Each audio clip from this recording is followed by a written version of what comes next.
All right, we are live again. Let's hope this works this time. We don't know. We might be back to the disaster streams again, but hopefully not. Hopefully we're good to go. Hopefully we're on board and working and functional. Wouldn't that be cool? I'm almost finished this food, which is good because the dog is very desperate for it. So I'm gonna finish it and then start while I kind of wait for this stream to see if it's working or not.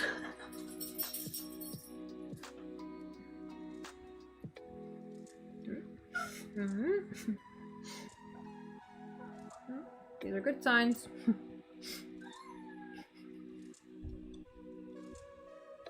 Really feel. Okay, I'm gonna play the video audio only because when I tried to play it, it crashed the stream.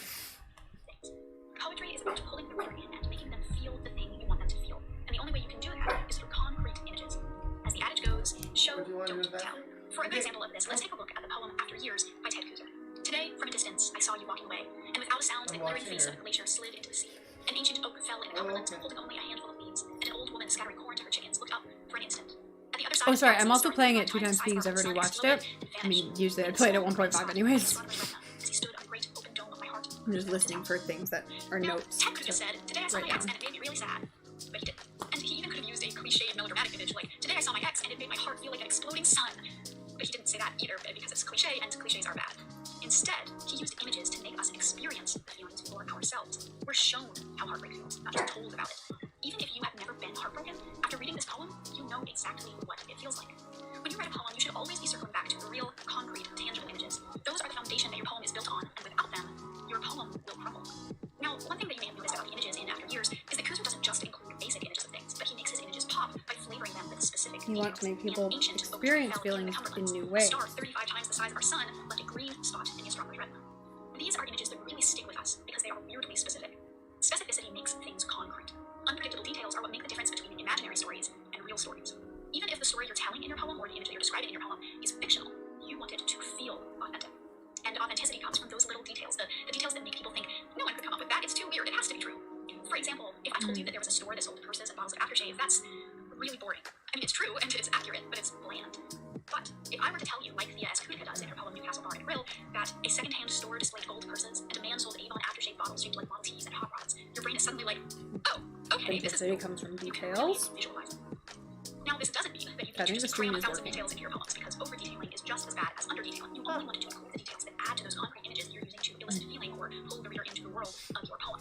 Use names of things. Use words with precision. Add in images that seem to conflict, like Avon and hot rods, and add in those little details that you could only know if you were really there. Because, at the end of the day, you want your reader to feel like they were really there. You're so loud. Reader to feel like they're there. How will people be able to hear me if you are a little motor? Now, we've covered how to make people feel like they are really in your poem, and that helps with the experiential and feeling part of the purpose of poetry. But what about the interesting connection thing? What about getting your reader to think about things in a new way? Well, the way you do that is through metaphor. Now, for the rest of this video, I'm going to be using the word metaphor to cover all metaphor-adjacent terms like simile and symbolism and allegory. They're not perfect synonyms, and they all have their own particular definitions, but when I say metaphor, know that I mean any and all metaphoric devices. Russian literary critic Viktor Shklovsky said, and I'm paraphrasing, good art makes familiar things feel strange, and strange things feel familiar. He described this concept using the word austranity, which means defamiliarization, but the more literal translation is closer to strangifying. So good art makes things feel strange and alien to us, like we're seeing things for the first time, and this is what metaphor does. Metaphors work because they make connections between otherwise unconnectable things, and making those connections, finding where things overlap, where two totally different things actually have something in common, gives our brains happy signals. Because we like to see how things work together. We like discovery. This is the part I originally really liked about this video, because she talks about the reason why we even care about metaphors is because humans love patterns. We love finding connections. We love finding reasons behind things. We love finding rationales for things. We love finding new connections and patterns. So metaphors connect with us on a deep level. The reason we care about them is because it activates that part of our brain that goes, oh, a new pattern, a new connection. And that's a really deep wiring. So we love that. We want that. If you can give that to someone, their brain is going to light up in a happy way, and it's going to give them good signals, and they're going to want to read more. If all you do is give them a cliche, it's not a new connection. They've already seen it before. They've thought it before. So sure, like, they understand it, they appreciate it, but it doesn't give them the same burst of like happiness and dopamine as a new connection. A new connection is, that's what people love. Hey Radha, how's it going? I'm actually doing some video work for Reels after this. I actually thought of some new stuff to do for the fashion design account. How have you been? What are you up to? I also wanted to do a meeting at some point soon, so we should do that at some point. I'm gonna let her continue speaking while I continue eating. The uncanny scares us because we can't figure it out. We can't make that connection make sense. But metaphors are the opposite. They're appealing because the writer finds a way to make the different things similar. The writer has seen the overlap and eliminates it, so you can see it too. By reading their poem, by reading their metaphor, you now see things in a different light. Take Edgar Allan Poe's For Annie. Thank heaven the crisis, the danger is past, and the lingering illness is over at last, and the fever called living is conquered at last. In the first stanza of this poem, Poe gives us the metaphor life is illness, which draws a connection between two things that seem like opposites. But when we read the rest of the poem, where he talks about how Annie has died and he's grieving her, but that he can get to see her again soon, we realize, oh, okay, grief does kind of feel like being sick, and dying or having an escape from that would probably feel like getting over that sickness. It surprises us. It opens our eyes to something new, and our brains love that shit. So here's another one that comes from the beginning of Brenda Hillman's Yellow Tractate. Smart daffodils. They waited till the cold snap was over, then brought themselves into the corridor like lamps of pity. In these lines, we have two interesting metaphors. We have a row of daffodils being called a corridor, and the daffodils themselves being called lamps of pity. These metaphors make you think about things in a way you haven't thought of before, and they work. Rows of daffodils are kind of like a corridor, like walls that you walk between and that maybe feel a little claustrophobic. And the heads of daffodils do look kind of like lamps that are bowing their heads in pity. Metaphors force us to imagine connections between unlike things. Death and freedom, life and illness, daffodils and lamps. And by forcing us to imagine that, our minds are opened. We can now see different angles that we never have imagined before reading that poem. When you are writing a metaphor, you need to make sure that it isn't cliche. Stop comparing death to a candle going out, stop comparing love to fire, stop comparing sex or abusive relationships to drugs. If you aren't making new connections or subverting the expectations that come with old cliche connections, then you need to find a new angle. And if you're struggling to make a metaphor, but you have one in there somewhere, you just can't find it, please, for the love of all that is holy in this world, do not do this.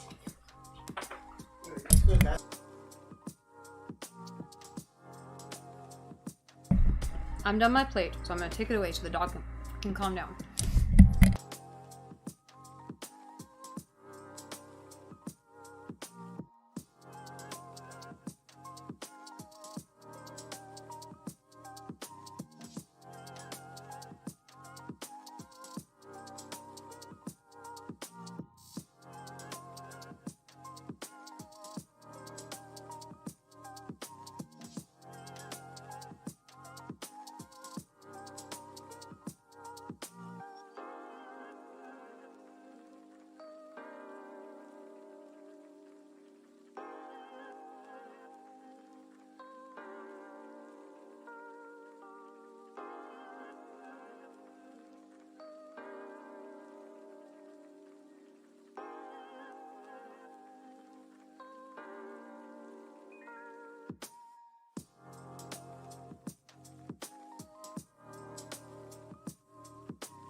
Alright, we're back. Oh, I don't know what my hair's doing. I don't know if I like that.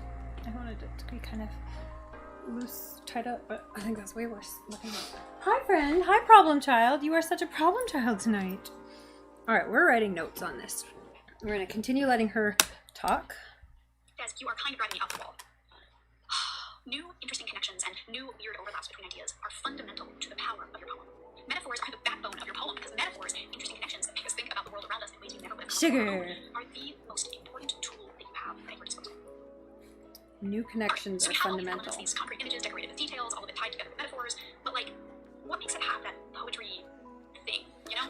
What have you been up to, Poems Radha? speak language that sounds good to our ears and tastes good when we read it aloud. And sound is important because it elicits feelings and makes us think about things in a new way. Because we aren't used to sound being a top priority in the things we read. We're used to content and purpose and all that rhetorical garbage being what the writer is most focused on. But in poetry, the content comes second to the aesthetic. And one of the most important elements of aesthetic, at least in poetry, is sound. So when things sound interesting and weird and different and like really good, we're caught off guard and then pulled in. last stanza of T.S. Eliot's The Love Song of J. Alfred Prufrock, and I want you to close your eyes and listen to the sounds of the words as I read them. I have seen them riding seaward on the waves, combing the white hair of the waves blown back, and the wind blows the water white and black. We have lingered in the chambers of the sea, by seagulls wreathed with seaweed red and brown, till human voices wake us, and we drown. All of the vowel sounds and consonant sounds in that stanza are working together, and the pleasing nature of these sounds is what we call mellifluous language. This mellifluous language helps the reader glide through the poem, carried along by the waves of the words, sometimes abruptly interrupted by rocky consonants. It gives a rhythm to the poem. It makes us want to keep going. It calls to us and leads us into the depths of the lines like a linguistic siren. So what does this mean when it comes to you writing your own poems? Well, I'm not gonna I've already listened to it once before, because she actually does talk fast enough that I wouldn't play it at 2 times speed. I think I played her at 1.25 or 1.5. But sorry if you're listening to this and she's talking way too fast for you. I posted the link to her video in the Discord, so if you'd like to listen to it at a normal speed, you can click join the Discord and then find the link and play it at a normal speed. But I've already listened to it once, so. Have all been done. They've been done for hundreds of years. They've been done to death. They don't make us feel things. They don't give us anything new to think about. But that isn't to say that you should totally ignore all of those elements. Is it driving you They can bonkers? be good, but only when they're used in the right way and used with purpose and used with caution. You're allowed to do whatever you want as long as you have a good reason for it. What I mean is this. Let's think about poems. Well, that's how fast I talk. All the poetic You're allowed elements to do are whatever you want. different ingredients and spices. And when you're choosing which ingredients So that's to how put fast in I a dish, hear. you must do so with purpose. You don't just blindly grab And that's how fast I read. That's why I can't handle audiobooks if they're Let's too explore slow. this metaphor a little bit more. So there are no inherently bad spices, but not every spice I read works in faster every than dish. that, but- Garlic, like rhyming, is fine, and it's It's used in closer. lots of dishes. So much so that it kind of feels like you have to include it if you're making anything savory. But you don't have to. You can cut back and use a little bit here Problem and there, child. She's because too hunting much for can be incredibly cheese. overwhelming. You don't want the garlic to be the only thing that people remember from your poem. Your food. Metaphors are like flavor combinations. Yeah, there are the cliches like peanut butter and chocolate, and those are good and fine, but they're not exciting. They're something that you lean on as a comfort food. They're not doing anything groundbreaking in the world of culinary science. Good metaphors are the flavor combinations that you're a little bit scared of, a little nervous to try because the ingredients are so different. How could it possibly work? Like peanut butter on a bacon cheeseburger or cheddar cheese on your apple pie. These are weird-ass combinations, but Are you trying to surprisingly, drink my water? they taste really good. And good poets, like Get you food your own scientists, water. have studied enough and have learned enough about the chemical makeup of the stuff they're working with that they have a good idea of what will work and what won't. There are always new things to discover, Yeah, but get they you don't have some to water. reinvent the wheel each time they write a metaphor or Be right back. And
Alright, we're back. Again, if this is too fast, in the Discord you can find the link to the video. I'll post the link to the video. I was gonna say I'll post the link to the video in the chat, but then I would have to open the video and find it and then post it, and then my stream might crash. So I'm not gonna do that. If you type !Discord, you can join the Discord. I can type that in. Hey Rich RJ, how's it going? There we go. You can find the link to this video in the Discord under the Writing Club channel. And then you can watch it at normal speed if you don't like 2 times speed and you're not crazy like I am. poems, as in food, presentation is important. Well, it can be. You can put most things on plate already. Like most What are you poems up to, are Retro fun, J? And that's great, and it's classic, and no one will think you're boring for doing so. We are and I taking like notes from a poetry But video. there are also restaurants that purposefully put their food in weird containers. You know, the hipster restaurants that feed you a salad in a light bulb or soup out of a mason jar. These places exist. And people love them. Just like they love E.E. Cummings, who personally murdered conventional line structure. bigger servings and some people who like smaller servings, and some foods that work better in bigger servings or smaller servings, and both are perfectly fine in different contexts. And ultimately, when you make a dish or write a poem, there will be people who don't like it. And again, I actually listened to her at 1.25 or 0.5 because she does talk fast, but I've heard it before, so now I'm listening to it at 2 times. I'm sorry, Emily, if you're watching this. You've just been MIA. What have you been up to? Just kind of Love you. But all that to say, life. there will be people who don't like your poems, and you have to be okay with that. Because there will also be people for whom your writing is their favorite food. 3 signs you are addicted Oh to no, I don't want to stress. add. Sign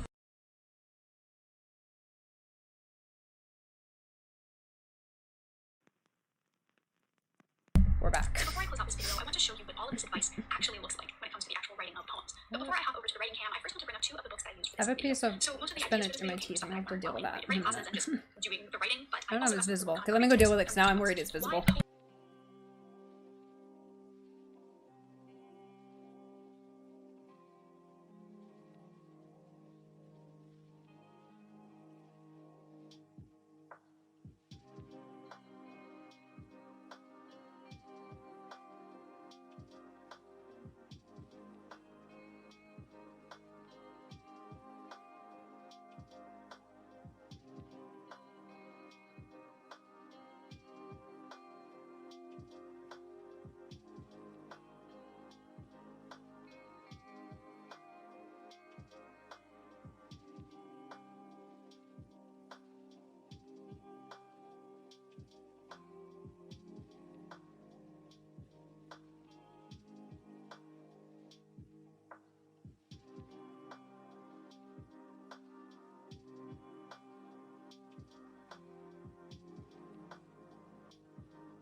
Alright, back.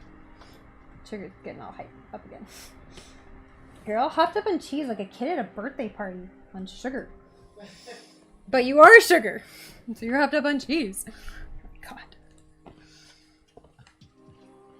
Oh no! Your mom hasn't been doing well since last year and she got worse last month. I am so sorry to hear that. I hope things get better. I hope it turns out better. I hope you're getting to spend some good time and yeah, making some good memories. And yeah, hopefully things will take a turn and be good. I pour more water in my glass. Are you gonna drink it, Sugar? She has osteoporosis and she's been off her medication for like 5 years. To kind of like the being off the medication improve quality of life or something like that. I know a lot of medication, it's like it's not worth it sometimes when you're like that kind of thing, but then obviously you get the effects. Oh, her doctor took her off it saying she didn't need it and now she's getting worse. Oh, time to get a new doctor. I don't know, that's not fun.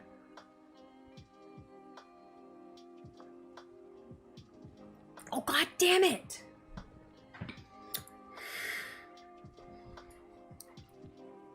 I changed this note in Discord and it rechanged itself back because I closed Discord normally. Why did it do that?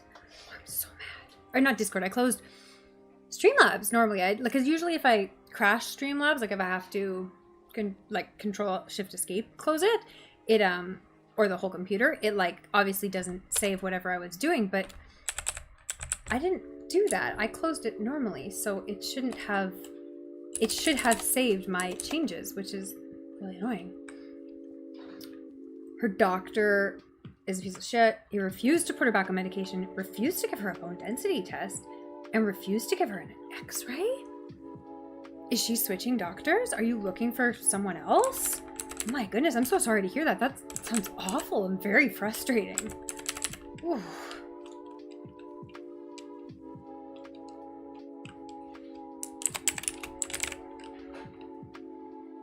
I can't remember what I said in this note last time I wrote this in.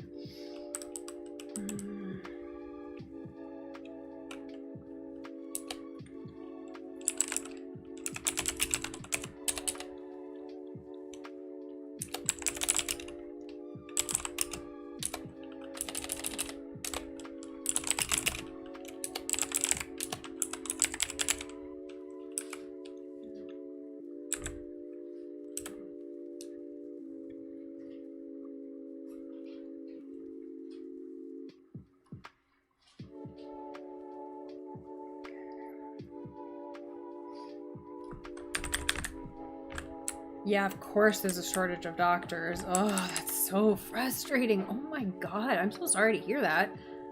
That's awful. She did see a chiropractor, got an x-ray, and found small fractures in her back due to weakened bones from osteoporosis. Wow, that's terrible. Oh my god. I mean, again, sometimes even just a walk-in clinic can, like, you know, give you a referral to get x-rays or maybe see another specialist or something. I don't know if that helps or if you've tried that already. Oh, that's so frustrating. Or like, and they can prescribe medication, right? So it might be worth going to a walk-in if the doctor's just not listening to you. Again, like, can you put in a complaint to somewhere if like they took her off medication and then she got worse from that thing she was previously on medication for and shouldn't have been taken off of? Oh my god, that's awful to hear. Here's the thing.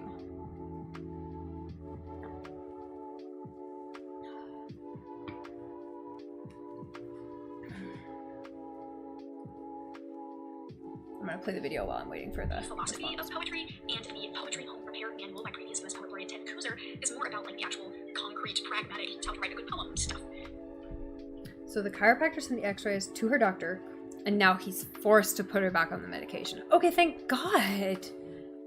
So she's been on it for 3 weeks. Is it working? Is it helping? Are you seeing the result? Oh my God, I can't believe how many bad doctors there are, especially in Victoria. I had one, oh my God, awful doctor. It was like when you looked him up, all of his reviews were negative, and it's like, why is this person still in business? And it's like, obviously because there's such a shortage. Oh my goodness. It takes time, of course, to see results.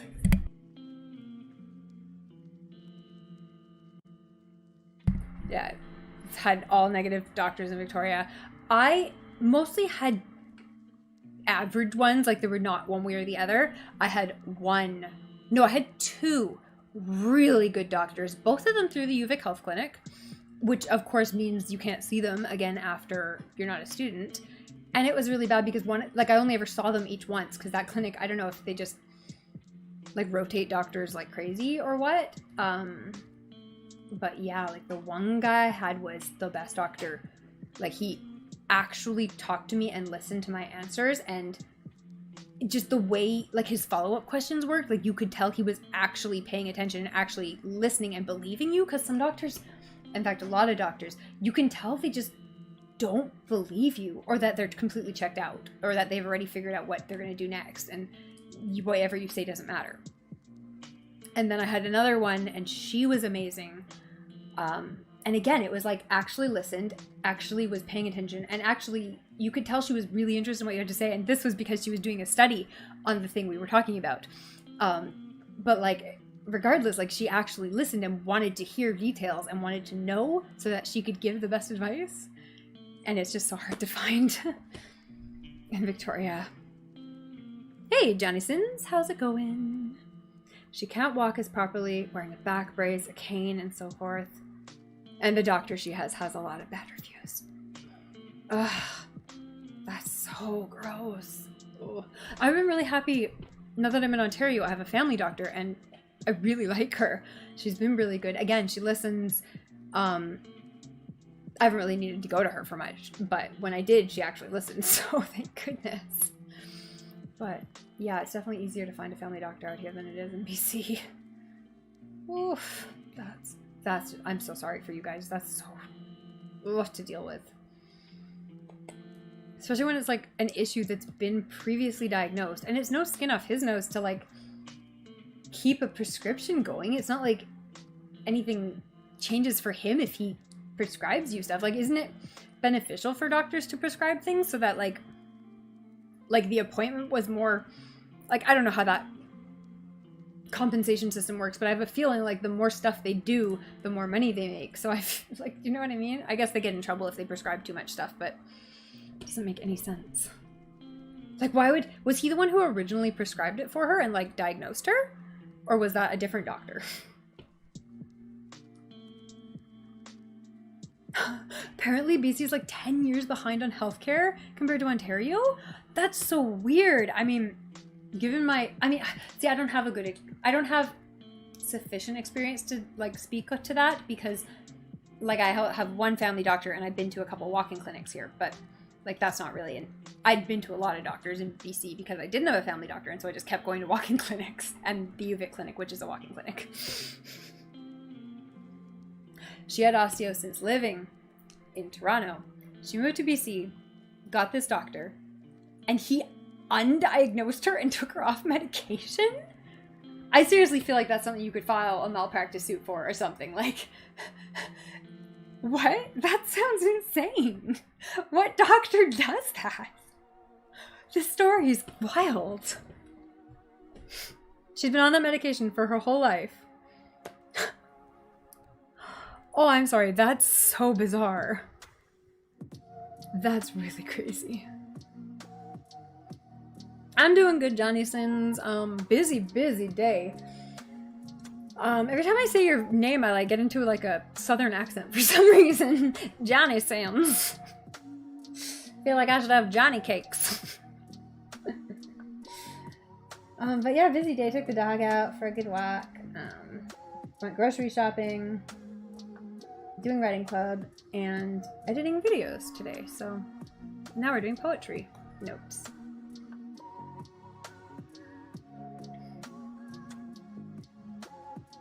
Okay, so weird. When she moved here, she had a different doctor who kept her on her medication, and then she switched doctors, or like he stopped practicing or whatever, or she stopped practicing or whatever, and then the current doctor just took her off medication. That's so weird. Was he just like, oh, you seem like you're doing pretty well, so let's take you off of it? And she's like, yeah, I'm doing well because I'm on medication? Oh my god, that's so weird. That's wild. And yeah, it's not even like, it's like, oh, get a second opinion. Like, it is so difficult to get a second opinion when you can't even find a family doctor. And if you're lucky to get one, you keep it, even if they're terrible, just because they will like reliably see you and prescribe you stuff. Oh my god, that's nuts. No, seriously, if your family doctor is bad, just go to walk-in clinics and or get on 50 wait lists, right? Like the more wait lists you get on, the better chances you have, right? Yeah, it's like taking someone off their meds if they're diabetic. Like, what an earth rationale did this person have? Like, you guys, okay, first of all, she should get a copy of all of her charts from this doctor, because that's the kind of information like you guys might want if you want to talk to someone about whether action is even like important or necessary. Sometimes all you want to do is like, you don't want to get into a legal battle, but you do want to make a complaint just to like make it clear that like other people shouldn't see this person. Like, leave a Google review or something. Oh my god. Or I mean, or don't like, don't get stressed out over something that's, you know, already not a good experience for you. You don't have to make it like a more stressful one, but yeah, I mean, a review might make a good idea. Yeah, you want to make a complaint. Yeah. I mean, again, like, you don't... Sometimes you can, like, talk to... It's not like a lawyer. It'd be like an ombudsperson, but like there's people who like will see you for free to just like discuss whether it's worth it for you to like move forward with anything. I would definitely say start by getting a copy of all your records emailed to you. Or photocopied, or whatever it is that they need to do to send you a copy of all your records, because they have to give them to you if you ask for them. So start by doing that before you start any sort of complaint or action, so that they don't accidentally lose them or whatever, right? Which is totally illegal, but it still happens. So start by getting a copy of all of her records. She'll have to do it herself, like it has to be requested by her, and she'll probably need to sign something either over email or fax or in person to get the copy, but she can get a copy of all of her medical records from that clinic. And theoretically, like if they have copies of previous records from a family doctor from somewhere else, she should be able to get a copy of all of it. That would be your first step. Especially like, and if they don't, get a copy of like the original doctor who diagnosed it, like get a copy from the Toronto office or whatever. And yeah, see if you can get a copy of like the original diagnosis, the other doctor who kept her on it, and like this doctor, obviously. And then see if you can find someone to talk to who can advise you whether it's worth doing a more serious complaint. I don't know, if you want to. Obviously don't do that if it's more stress. But at least if you're feeling angry, make a Google review. But get the records first, then make the angry Google review. Yeah, you've been going over every weekend, so yeah, busy helping her. Could. Once a week, buying her groceries, medication, laundry. Yeah, because obviously, like, that's a terrible health problem to have. Yeah, Google review after everything. Wow. Oh my god, that's so wild. Okay, I'm gonna play my very fast talking lady. Who, They are both super great, and I highly recommend doesn't them. normally talk this fast, but I have her on 2 times speed. And as always, I will have links to these and everything else I can link to down in the description below. Alright, let's hop over to my little writing cam and write a poem. And if you're not interested in this bit, go ahead and fast forward to the timestamp on screen. But for the rest of us, We took a hiatus from streaming. Yeah, So when you're writing a poem, I mean, when you're mentally already, like, so busy with something so important, yeah, you just don't have the energy, right? Like, people forget that emotional energy takes real physical energy. So if you're stressed about someone you love, it takes your physical energy. Like, it makes you tired. And, like, kills your brain power to, like, be creative or talk or think or just talk to people, right? the first thing that you want to come up 100%. with is some sort of particular image or memory or something very concrete that you can work on. And what I want to use today is this image of, so in the house we're renting, we have the screen and back porch. And we have these huge Okay, we're at the part of her elm video where trees. she, like, goes through writing and poetry in real time, so we're probably gonna do that. For like 3 days. Normally I would do this on Discord, but the when I tried to put Discord up earlier today, it crashed the stream. So I'm not gonna try that again, but I will try it next time. So that is the image that I But for now, we're just gonna write in book, and then we'll upload it to Discord later. say she. Yeah, it's been your life the past few months. Yeah, I bet that's kept you busy. I believe that. To the window. I'm also changing. I'm not gonna Oh, describe this okay, as so porch because I think that might sorry, she's very fast talking. Her idea was start with an image or an idea that caught your attention. So what image or idea do we want to talk about today? Probably something to do with outside in the snow. On the bright side, you bought an air fryer. Ooh, exciting. No, that's just the wind. Oh, the wind was like shaking things outside, like I could hear it. And the dog heard it as banging, and now she thinks there's someone at our door from the patio, which is, there's no one at our door. We are not on ground level. It was the wind. It was just the wind. Good shot. What have you made in your air fryer so far? Tell me. Alright, so what image are we going to do for our poem that we're going to write today? I want to do something about the outside, about the cold, about the ice. I like the ice flows on the lake. Oh, you're making fried chicken. Healthy fried chicken.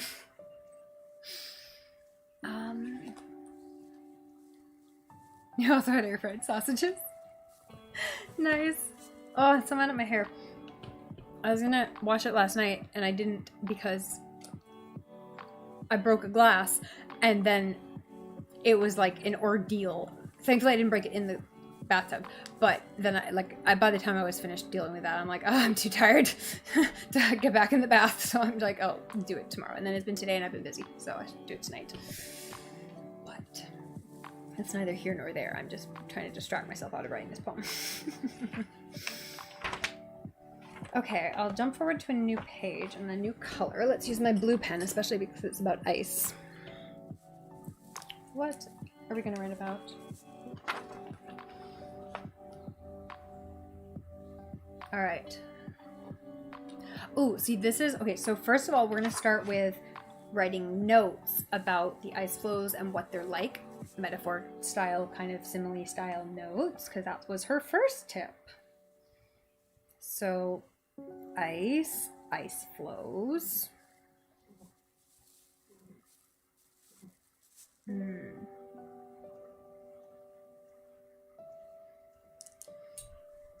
Okay, so cold. I'm just like writing a list of words at this point. So blue, white, water. Now, what are these things like? What is ice like? If you have any ideas, post it in the chat for me. Anything about ice, ice flows, the winter, cold, snow, snowflakes. And especially any interesting ideas that are new or novel or not cliche. They're like puzzle pieces. That's kind of why I like them, because they like drift around.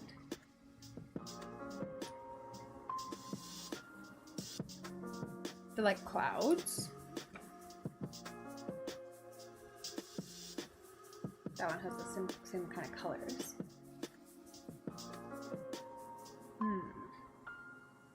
What else is ice like? An ice feels like I should finish my tea. It's cold now.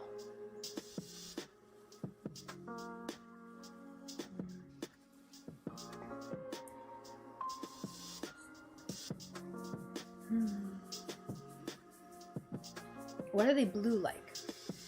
What is that kind of icy blue color that's not saying icy blue?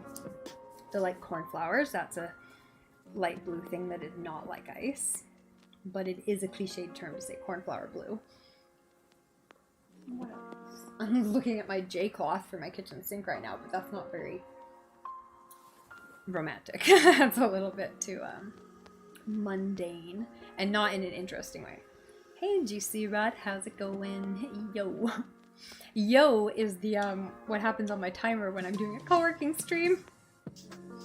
Oh, this is so funny. My nose is itchy, and I think it's a sensitivity or an allergy to something, because it doesn't happen very damn often to me. I don't have allergies. I've never had allergies, generally speaking. But I get this sometimes, and I'm pretty sure that's like an allergy, sensitivity type of thing. I'm trying to think what I ate,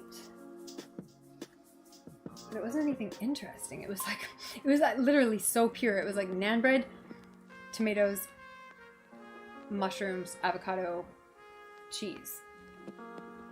So interesting.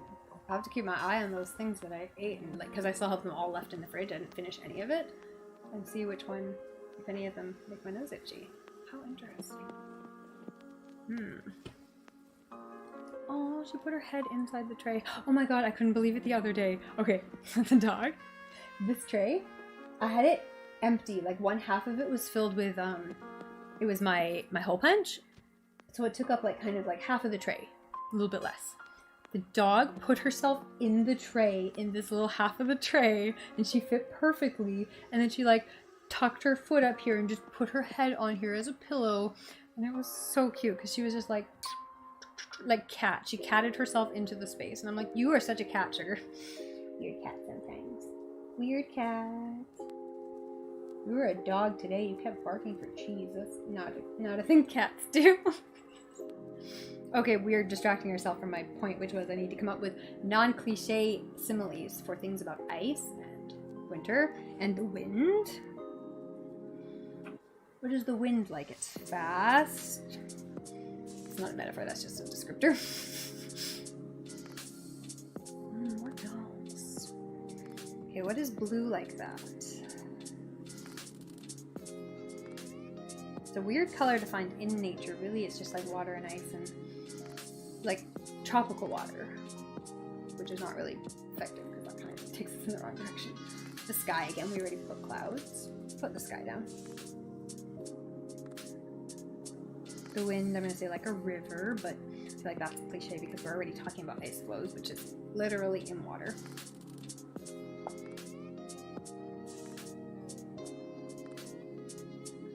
So normally I'd be writing this on Discord so you could see what I'm writing, but that was not going to happen today.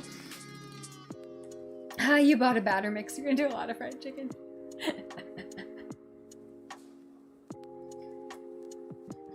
But you can mix other things in the same batter, though.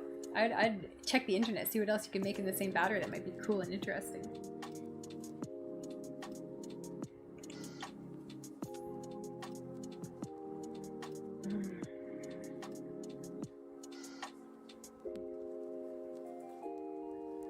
Coins just popped into my head for like the ice flows because they're kind of like flat and they move around. So I'm going to put coins down so I think that was interesting.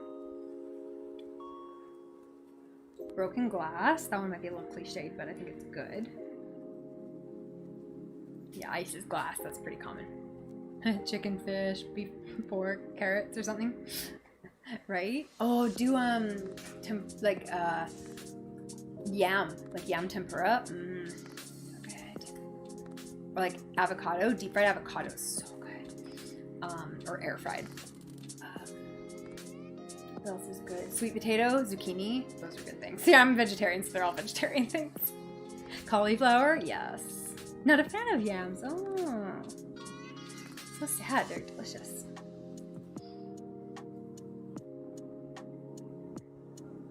Floating. I'm gonna put floating down just because it's not a metaphor, but it is a thing ice does. Then I put drifting, even though that's cliche for snowflakes. What is snow like? Floating. Again, these are mostly cliche, but that's the thing. Sometimes you have to get the cliches out before you can get into the interesting stuff. Floating, soft.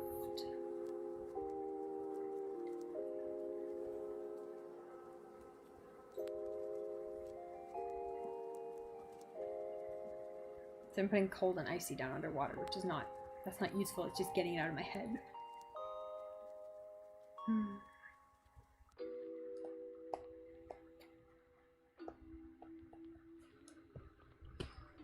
And again, if you're hanging out with me and you'd like to see the video that I'm using as my note source and my kind of idea source, check out the Discord, and it's under the Writing Club channel. You can watch the video. It is by Zoe B. How to Write Better Poems. You could also Google How to Write Better Poems. A Poet Explains. Zoe B. Okay. I think of just maybe like one or two more interesting ideas because I have a couple here, but I feel like I can get more. Cracks. The ice floes are cracks. I'll write that in. Cracked. Cracked like what? Like pottery? Ooh, I like that. Pottery's a little bit more interesting for ice rather than just glass. That's better. See, we got somewhere. Broken pottery. Okay, I like that. Shifting. I like shifting.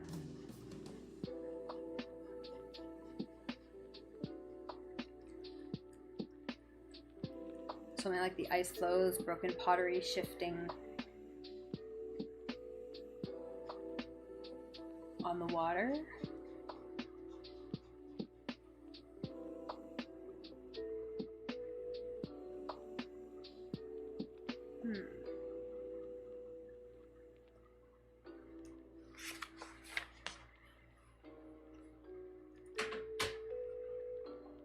Let's start with that. Ice flows.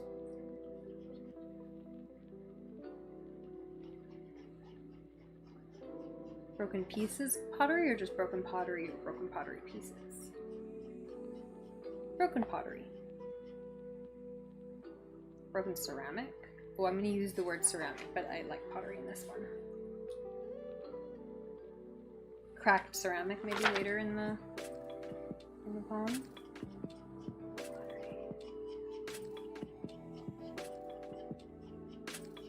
Ooh, I should have something to do like danger or dangerous. Danger, drowning, but I can use drowning in an interesting way if I'm good about it, if I'm careful about it. Drowning, under, dark, deep. Yeah, my nose is itchy. I had something that made my nose sensitive. That's funny.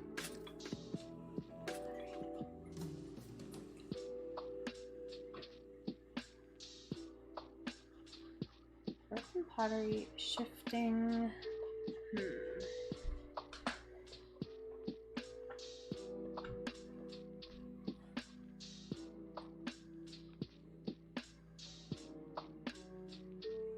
In the bay. Mind that. So let me see the next line of what she does. How she does her Too much. That might be a little too complicated for what we're going to be talking about. So let's say she points to the window. I will slow this down just so it's not quite so insane. And to puff, because you know bumblebees, butts covered in pollen, they're super puffy, has some good sound with the P's and the L's, and we talk about her wings moving kind of slowly. So let's say she lazily stretches. I want to see something like the puzzle pieces rearrange themselves. I like that. I think we're going somewhere with that. If anyone has any ideas about ice flows, winter, snow, any of those things, feel free to post them in the chat. Or let me know if you're writing something right now. What are you writing? Or whatever the last poem you wrote was, post it here or post it in the Discord. In the Discord, I won't see it right away because it's not working for me. But I will check it when the stream is over. But if I check it right now, it may kill the stream. Okay, so what did I just say there? I had a line I didn't write down. Okay, puzzle pieces.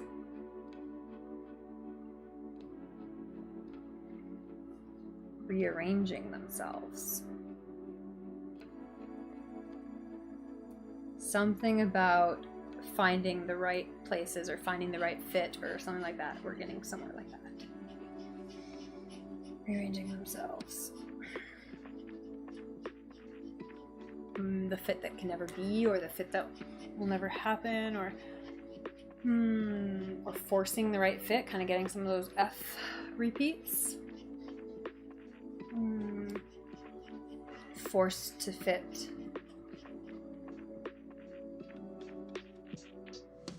Oh, I feel like we could get somewhere metaphor-wise with that into something apart from the ice.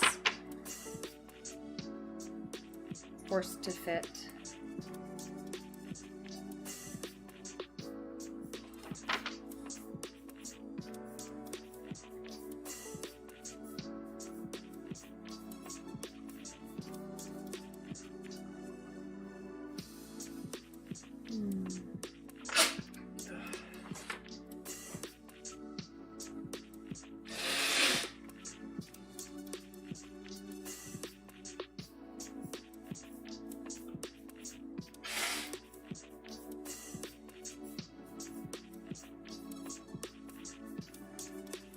I feel like I need another line before that, like finding. So puzzle pieces rearranging themselves, finding new places,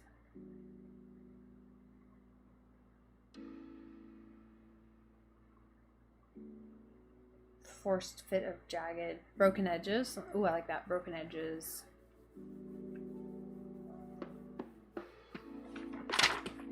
Write down more notes here. I like the word jagged. I think that's evocative. I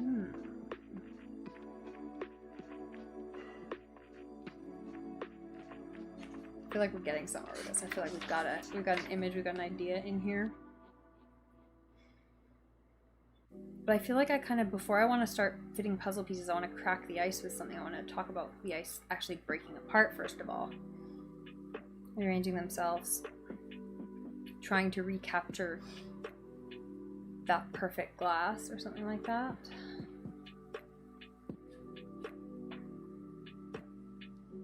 Perfect, pristine.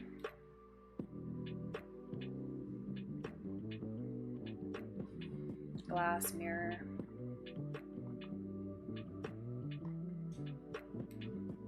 Covering of snow.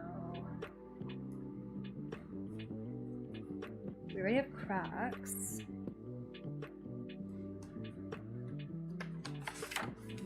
Changing themselves, trying to recover.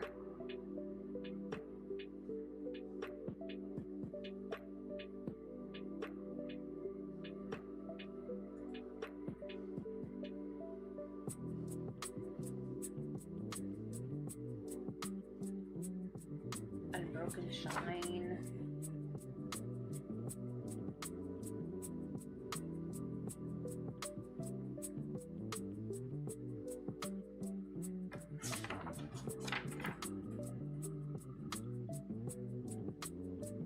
A lost something, a lost state.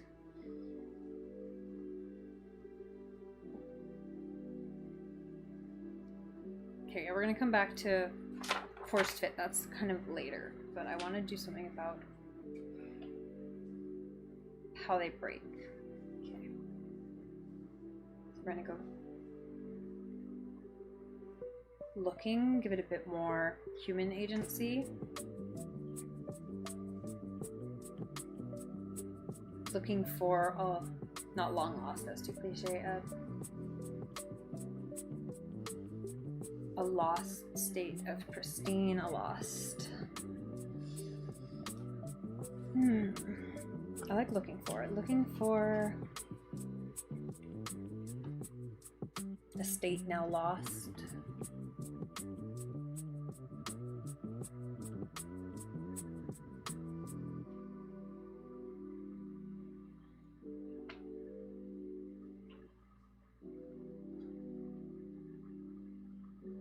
Trying to recover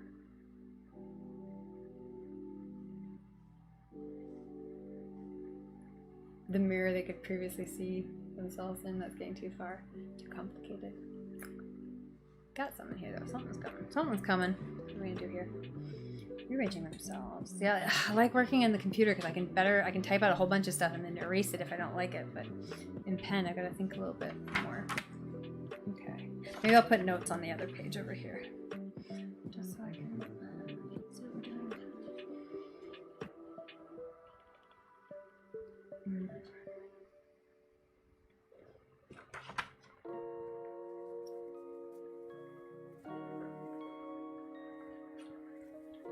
Ooh, I feel like we should talk about like repaired glass at some point, and like that kind of the Japanese kintsugi where they repair with gold. Did I not talk about that in one of our previous poems? Maybe I've used that too much recently. It also doesn't make sense with the ice, but we'll put it in my notes. That's why we have notes.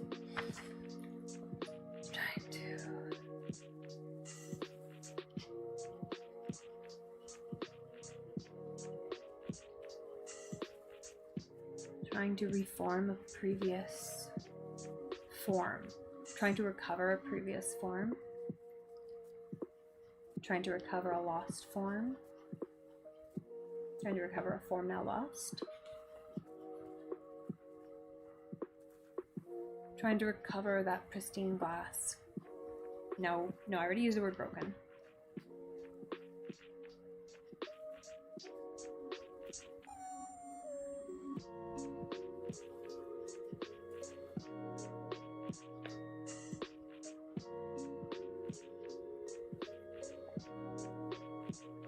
Talk about like the inevitable cracks, like that.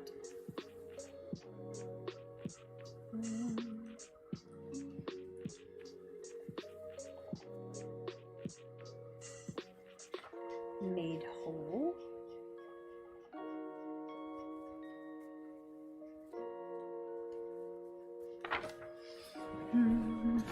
Where are we at?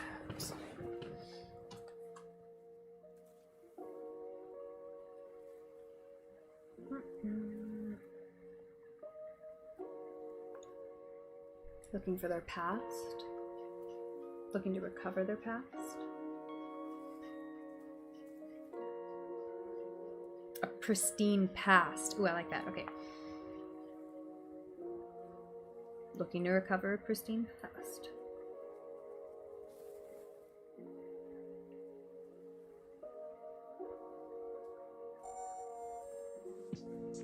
I don't think I wrote down the word form yet, and I like that one, so let's write that down.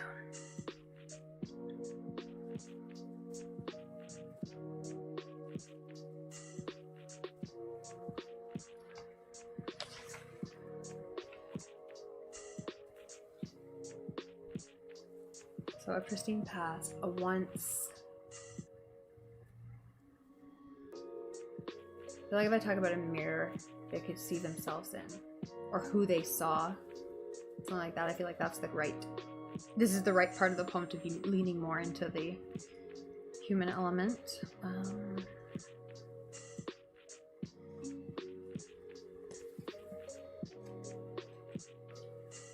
So I'll write this in the chat.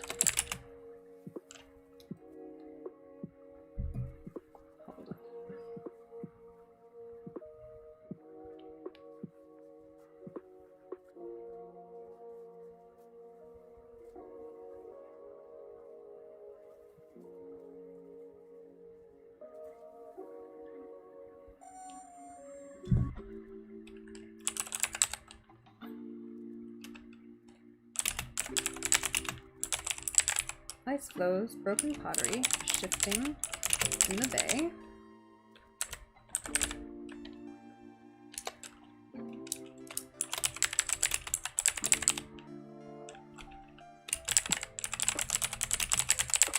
Puzzle pieces rearranging themselves. Looking to recover pristine past. Okay, that's as far as I've gotten so far.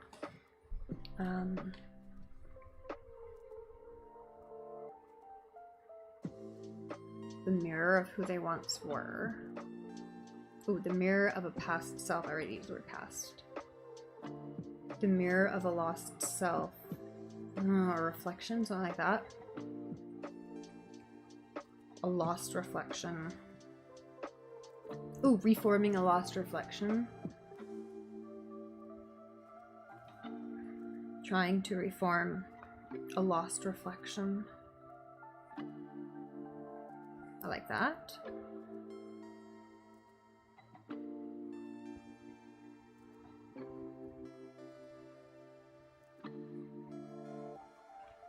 Trying to reform a lost reflection.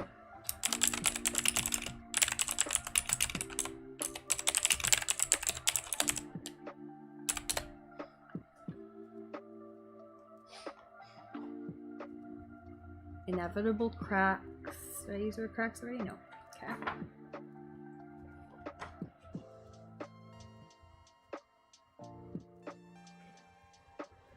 In a ceramic. Destined to be broken and destined to be destroyed under the wind, under the waves, in this waves of the storm.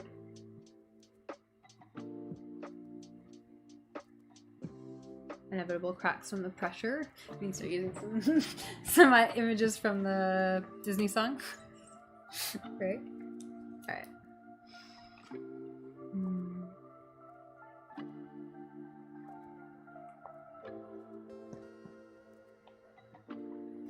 Alright, I like this.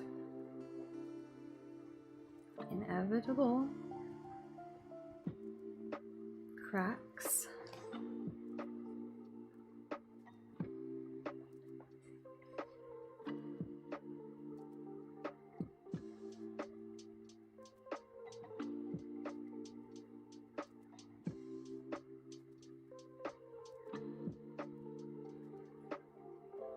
From the pressure of the storm waves.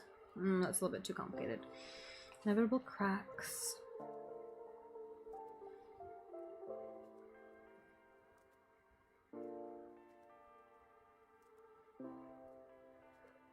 From the storm, from the waves. No, I want something like a ceramic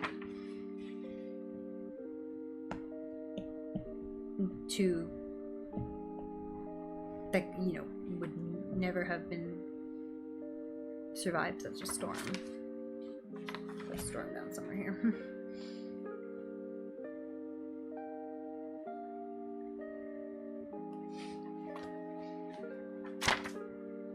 I want to get into that under the water, submerged, kind of deep, dark, subconscious as well in here. Alright, inevitable cracks.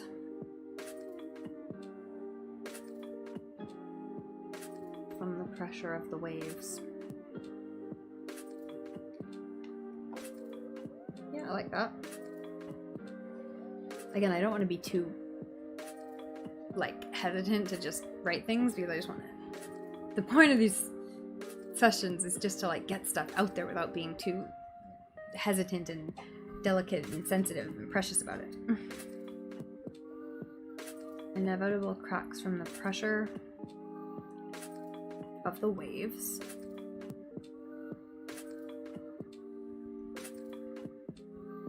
A storm such a ceramic could never hope to survive unscathed, but something better than that. Inevitable cracks from the pressure of the waves. windstorms.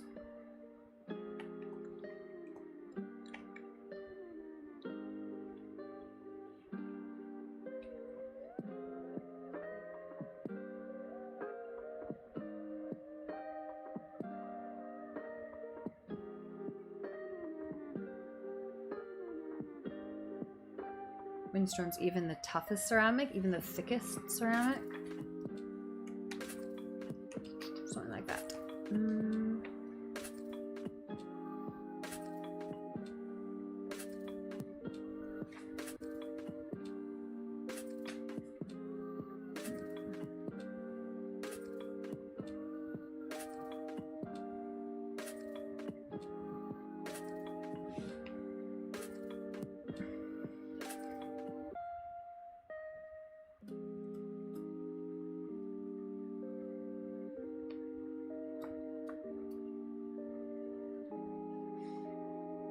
I do like the beginning of this. Windstorms.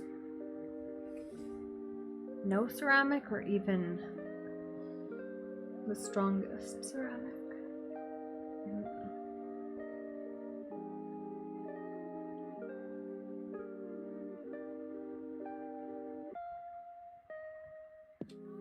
Windstorms that would chip even the strongest ceramic. Yeah, I like that.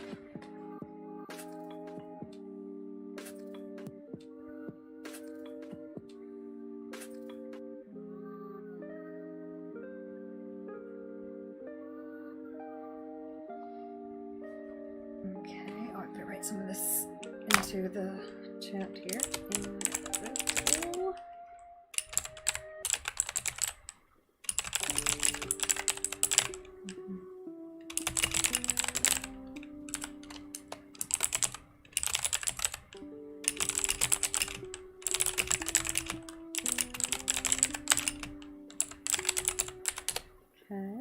Now I want to get into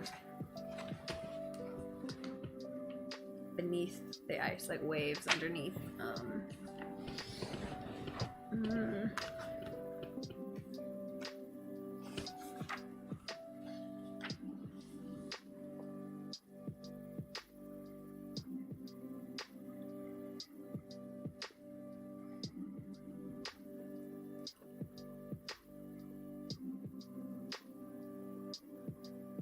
Ooh, something like the tough shell hides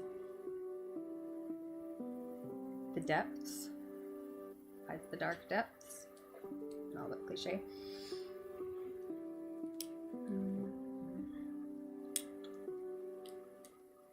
I feel like I need some interesting words for dark and deep and that kind of stuff. Well, I like drowns though. What's drowning in there? What drowns? Drowning secrets? Something like that. Hurts.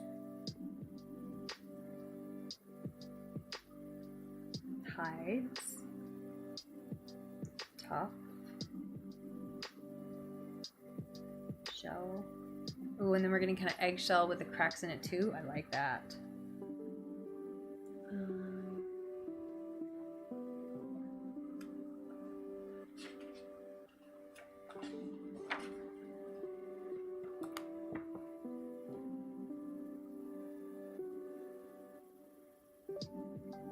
A shell that reforms to hide.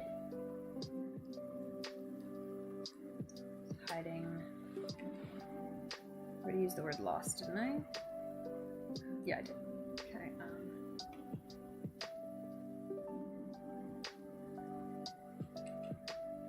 Something drowning in the depths.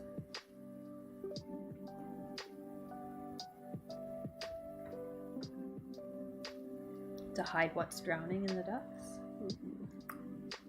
Getting a little emo here, but I like it. I like it. Oh, I didn't turn on closed captioning. That's okay. Figured out closed captioning for the stream finally, but I have to remember to turn it on each time.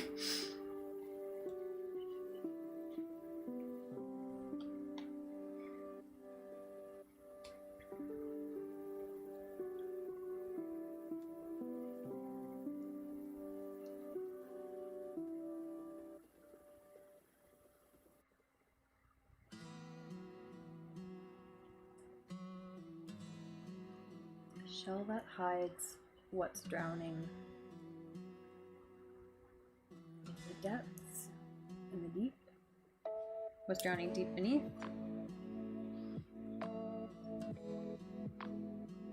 I think I like the first way.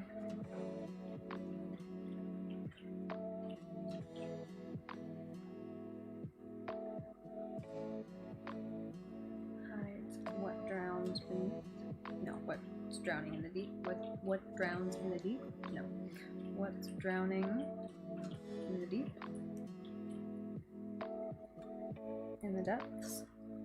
Shell that hides what's drowning in the depths.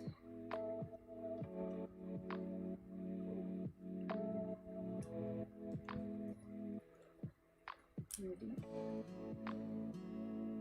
Deep below. What's drowning in the dark? What do you think?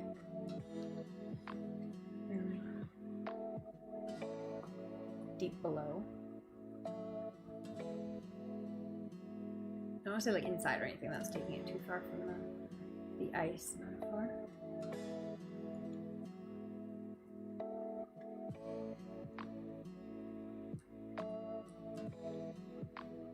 I'm gonna say in the deep. A little bit of a Tolkien kind of reference there. Illusion. Okay. Deep. Okay, I wanted to get those kind of words in.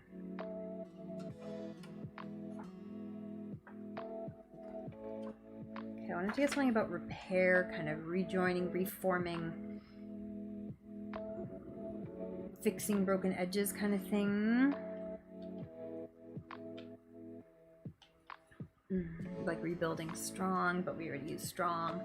Let me write some more of this in here.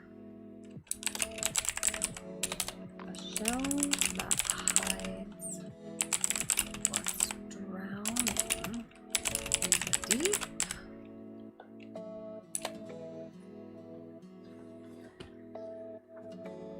Okay, I can't use broken edges, but I got broken.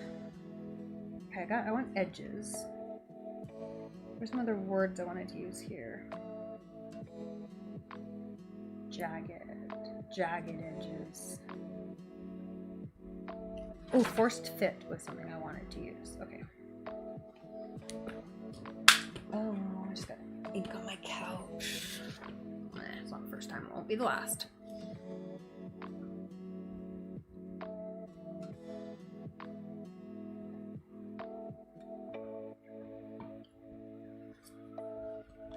Okay, jagged edges heal into a forced fit that settles into scars over time, but I want it to be less depressing than that. I want it to like be more about the healing than the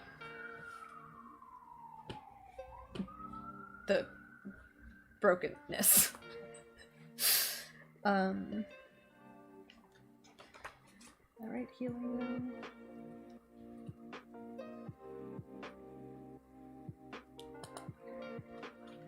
Jagged edges settle.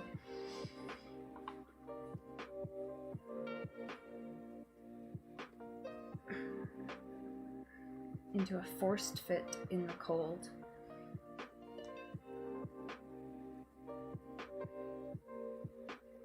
That's warmed as it heals or something that heals in the warmth.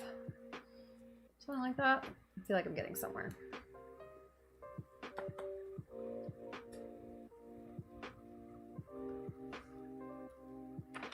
Write down warmth and scar just because those are. Ooh, scar is a good word for white too, because white was something I was looking for a word for as well. Yeah, white. Jagged edges. White like scars. Something like that.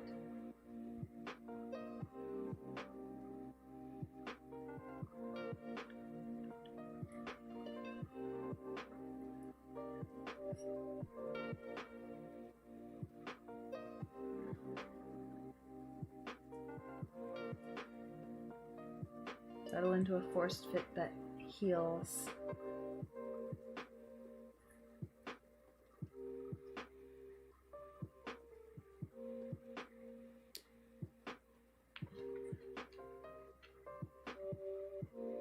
Find a forced fit. Did I use the word find? No. Ooh, I like that. Find a forced fit.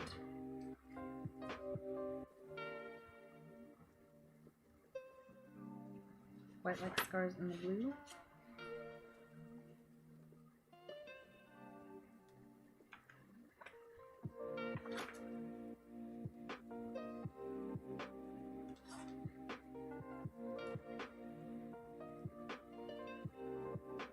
Okay.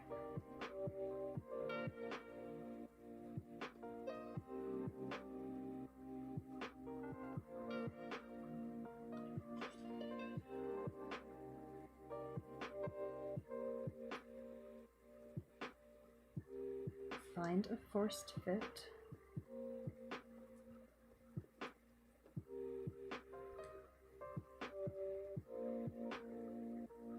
Find a forced fit, but eventually heal, but eventually settle, but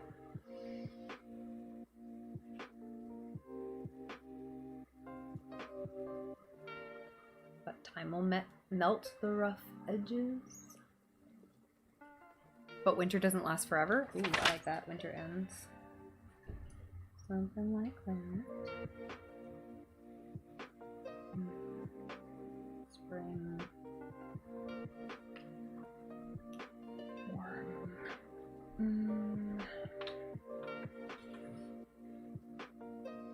Melts. Okay, I feel like we're coming to the end here. I'm liking it. I'm liking it.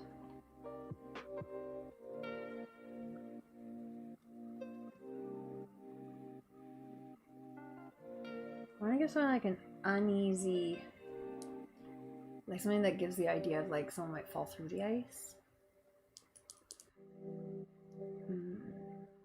Thinness.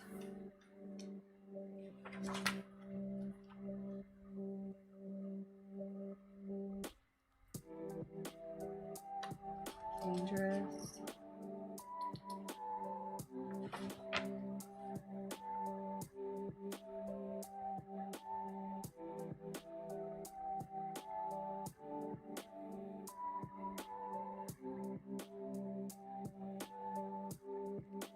Oh, a dangerous thinness. I don't use the word cracks. I already used cracks.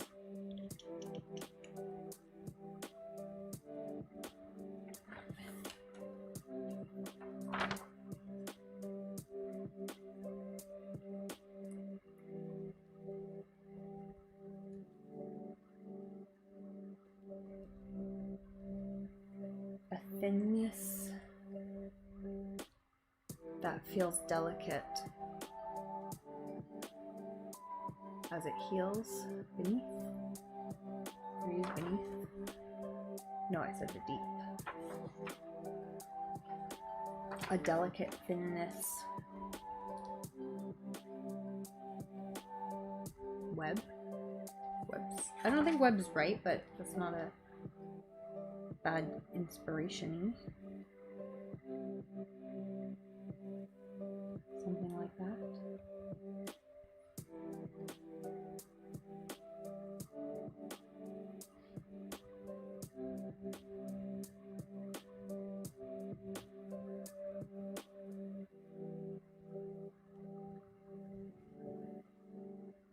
A delicate thinness to protect while waiting for the warmth of spring.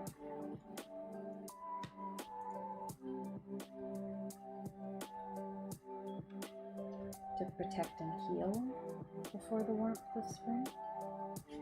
In wait of spring.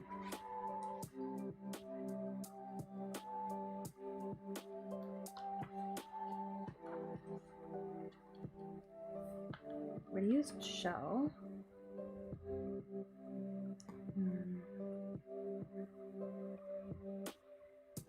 An uneasy thinness. I like uneasy. Should I write that one down?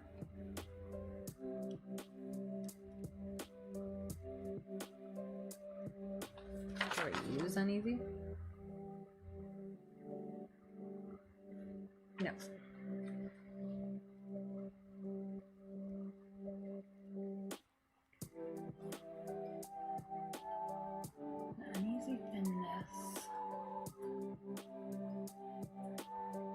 to protect what heals beneath. Oh, I don't mind that. Delicate or uneasy? But too delicate thinness. Desperately holding together to protect what heals beneath. It feels a little wordy, but I'm gonna write it down.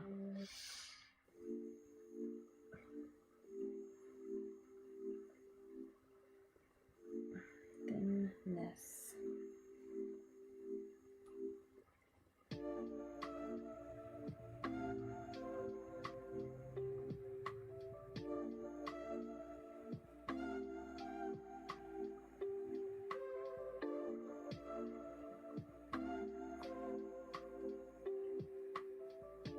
Delicate thinness that protects what heals beneath. I want to use the word uneasy here.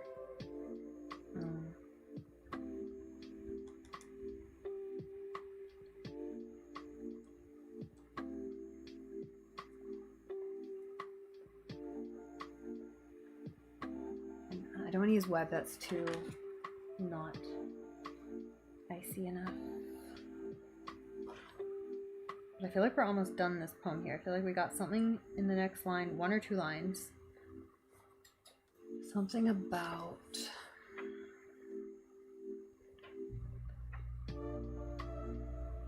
I don't want to use shell, but like a shell that breaks, an uneasy tension, an uneasy... Not shell, something else. Cover, mirror, glass, an uneasy...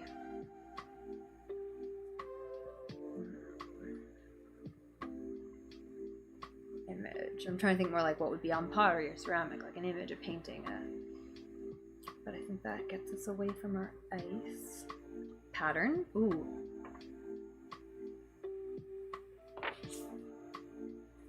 I like pattern.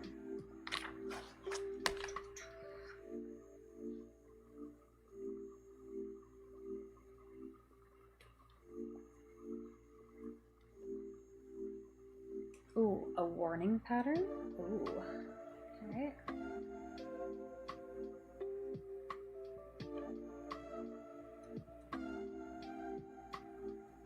Soft snow hides the warning pattern. I don't know if I need snow in this. I feel like I'm going to be taking an extra something we don't need. The end of this poem is about the spring warmth melting everything, but I feel like I need another line before that.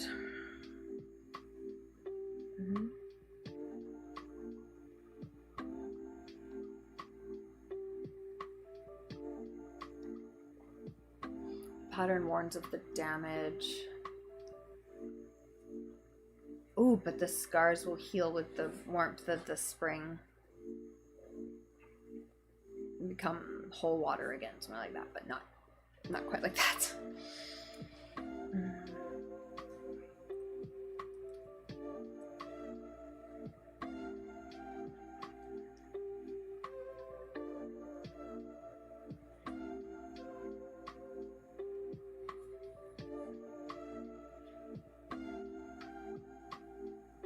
A pattern that warns of the damage and danger. What, like that?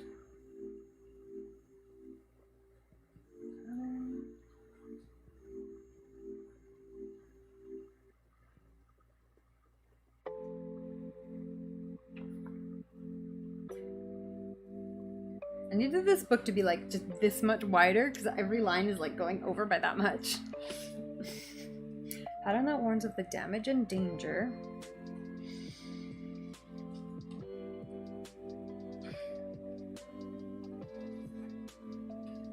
But the seasons shift.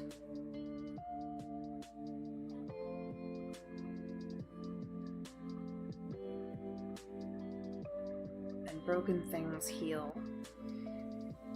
Broken was used in the first line, so I could reuse it in the last line. But as the seasons shift,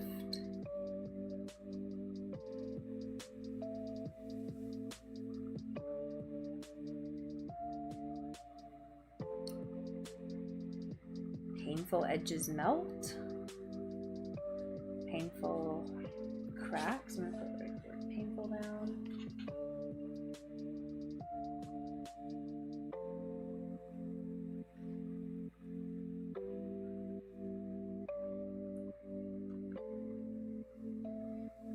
But seasons shift.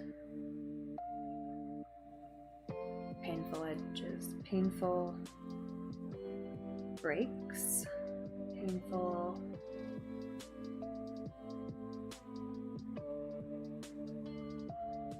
holes melt. Painful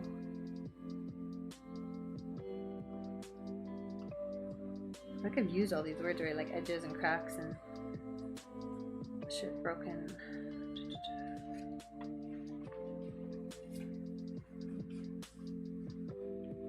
I still haven't used uneasy.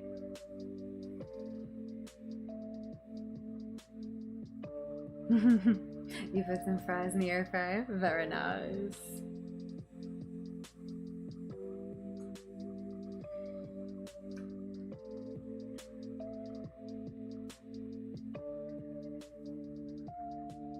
Let the seasons turn.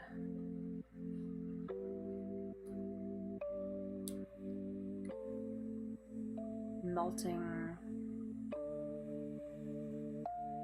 the roughness, the rough painfulness. I'm gonna write rough down.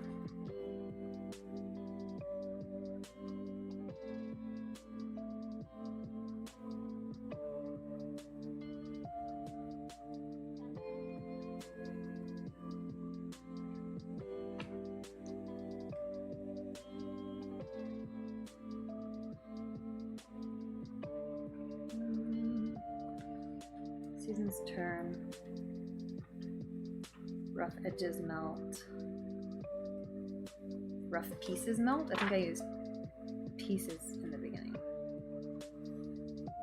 No, but that's not what I mean. The seasons turn and all rough edges melt. Soften. I like soften too.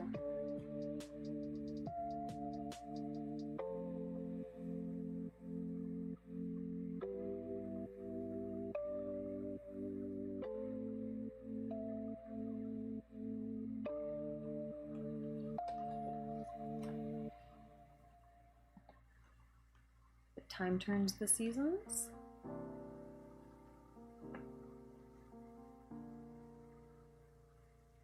The seasons can't help but turn. I just can't help but melt.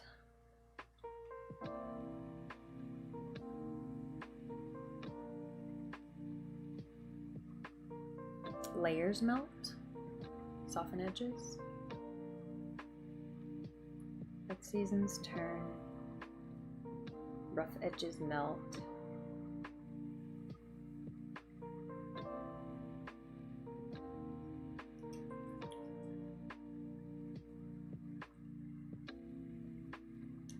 And once needed protections soften.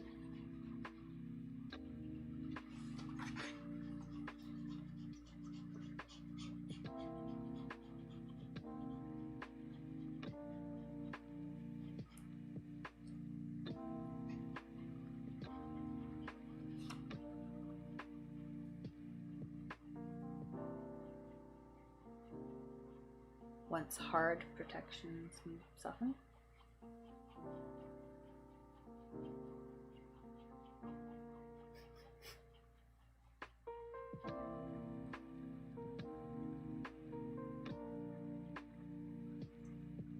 But as the seasons turn,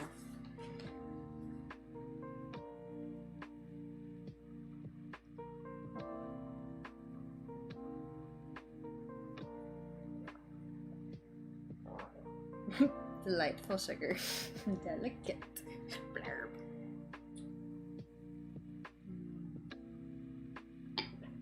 As the seasons turn,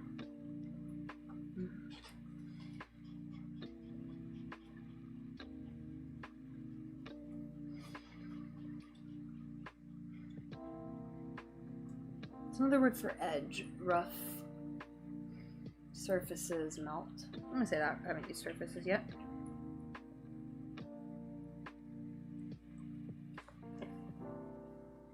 Melt.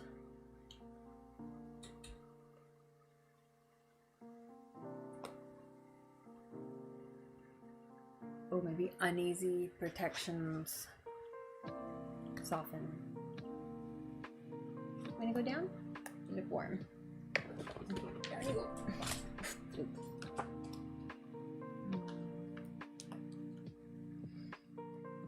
Once needed. Uneasy protections. No. Uneasy protections. Melt. Soften.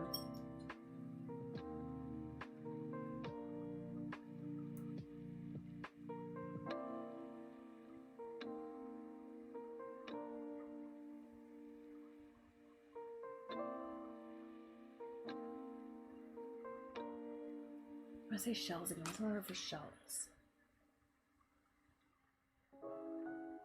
Layers. Oh, I wanted to use layers.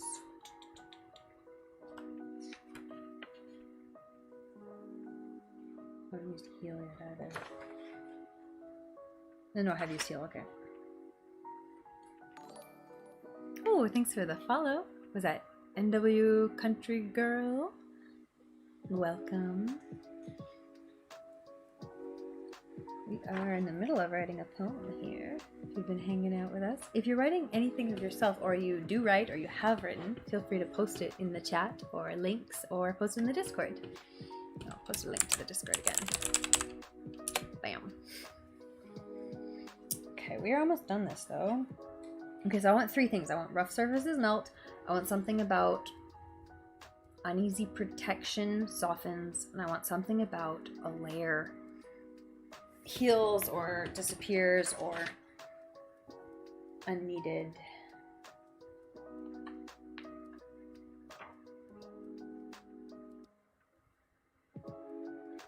Uneasy.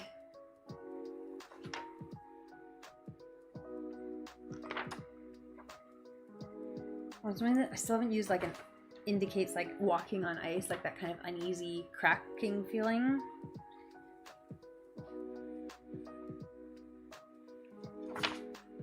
I'm out of space on my notes page though.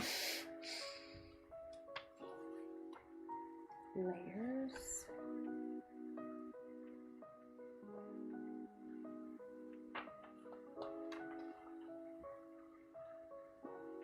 I've used thick already, I think. Let me double check.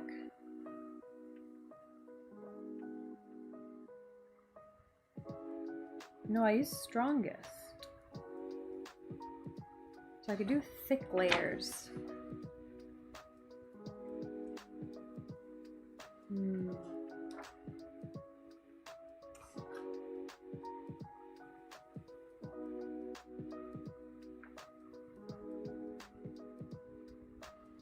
Made whole in the flow. Ooh, I could talk about flow of the water in contrast to ice flows, which was in the first line. Don't mind that. Okay, water flow.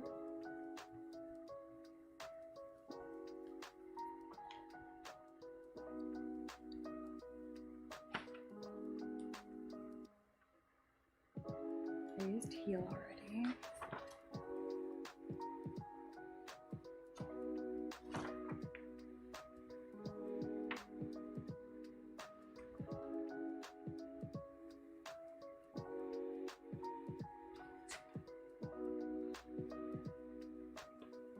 I feel like it's just out of reach. I'm gonna figure it out here. Okay. I quite like some of the images I've grabbed in this. I feel like the whole thing kind of came together.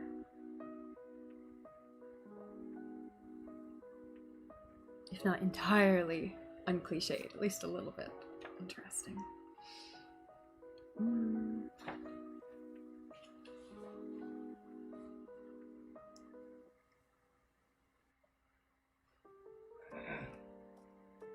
Oh, I haven't posted any of these lines in a little bit here. Let me put some more lines into the chat. Was deep the last line I posted? It was. Wow, okay. Jagged edges, white scars. Find a forced fit. A delicate thinness that protects what hides, what heals beneath. That's right.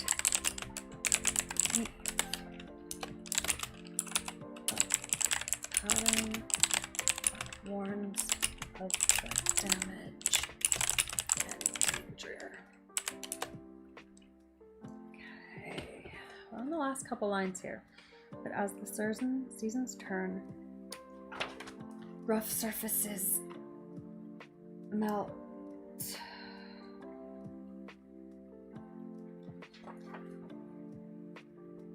Thick layers.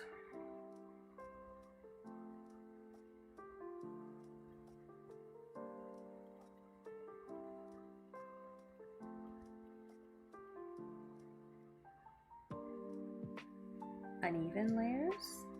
Uneasy. An uneasy surface, an uneasy covering surface layers.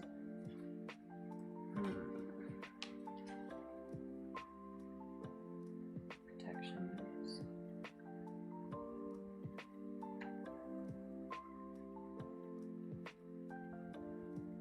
Drifting.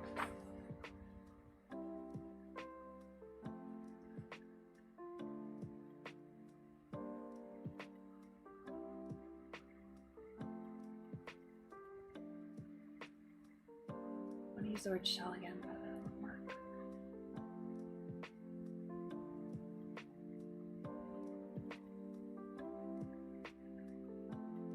Maybe uneasy is just not the right word, because I'm not talking about someone on it. That's kind of the feeling I wanted to get. Surfaces melt and rejoin.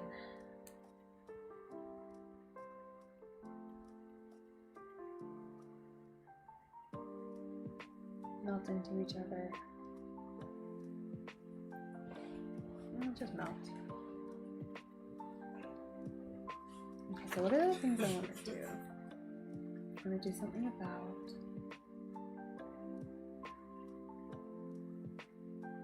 I want the word soften. I want thick and layers.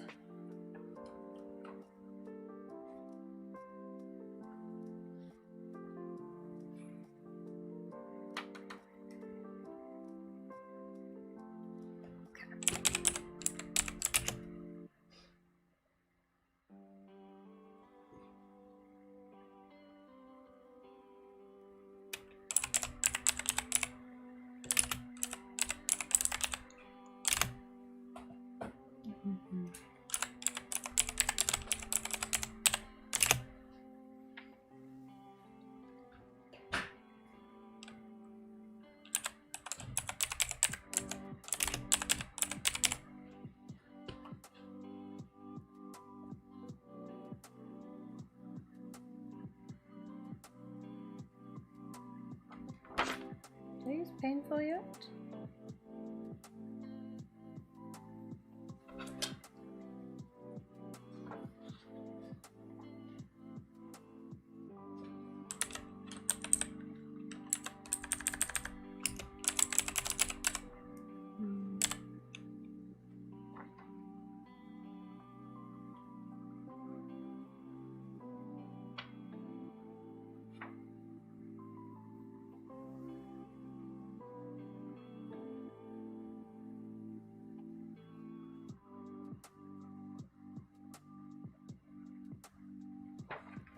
I used covering yet?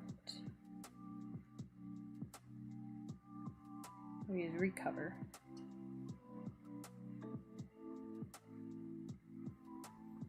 I use covering.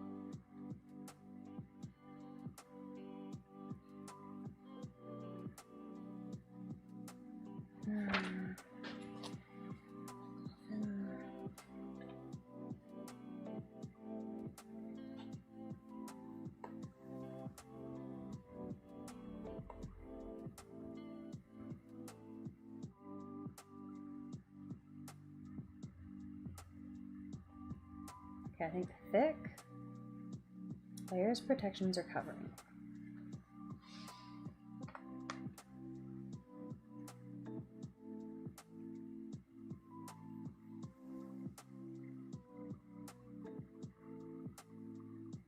Thick protective layers, thick covering, thick layers.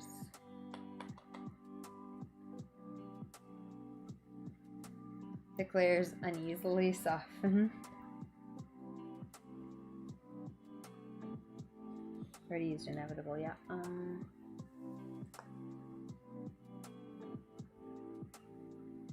Oh, soften with a groan or crack. Soften with.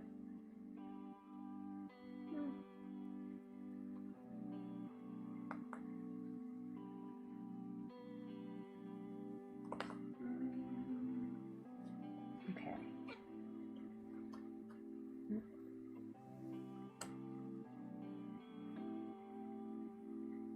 Layers to shed.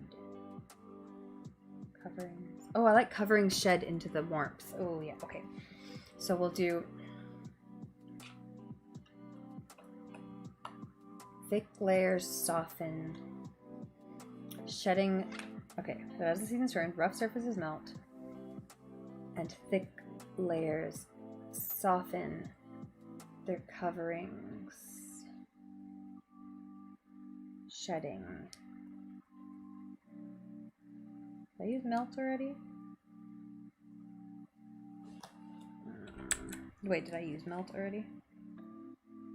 Yes, okay, I used melt already, so I made that one. But I do need shed. I like shed and covering, so surfaces melt. Hey, NW Country Girl, how's it going? As the seasons turn, rough surfaces melt. Thick layers soften. And oh, do I still have that on? Oh, I turned that on when I had like a crazy kind of raid. I actually don't want that on forever. I will turn that off. Sorry.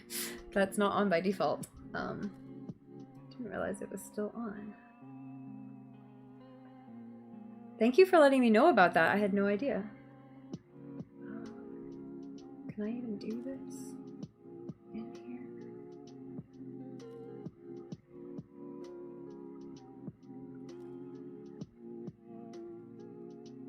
I might have to do this after I finish the stream back on the actual Twitch website, but I will change that because I hate that thing when you follow and you like want to chat and then you can't, and it's very sad. So sorry I had to wait. And rough surfaces melt. What are you up to today? Besides waiting around for 10 minutes. Thank you for your patience. Oh, I feel like I'm so close to finishing this. Okay. Rough surfaces melt. Thick layers soften. And uneasy coverings are shed. In the warmth. As the world warms. Something like that. Oh, I feel like I'm close here.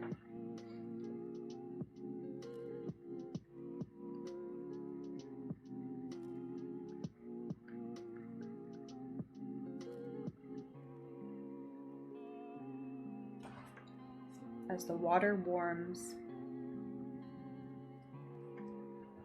and flows freely.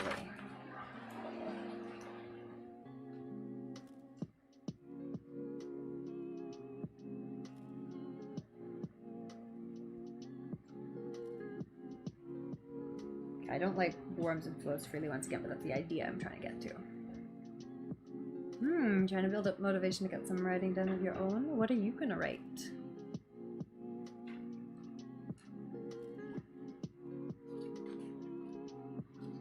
Warms to freely flow or something. That's the last line, and I don't want to be there yet.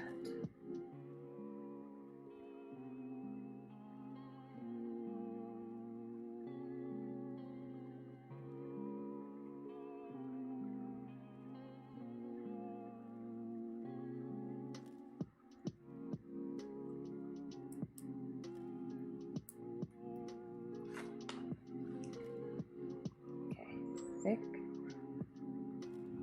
layers soften, and heavy coverings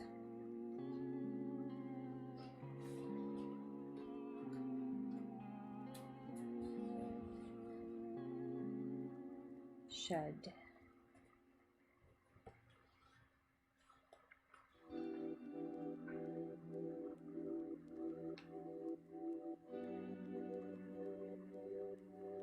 As the water warms to freely flow.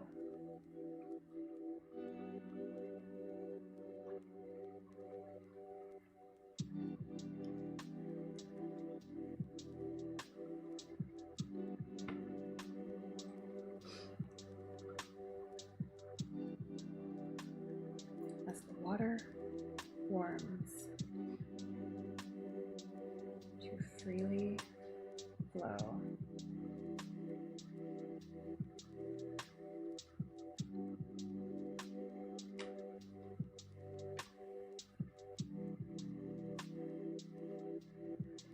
Something about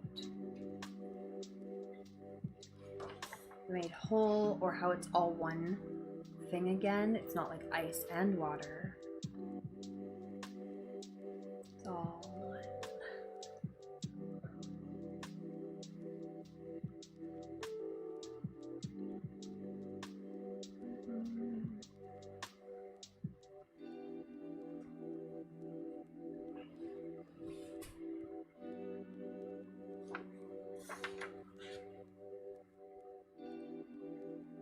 Integrated, water warms to freely flow.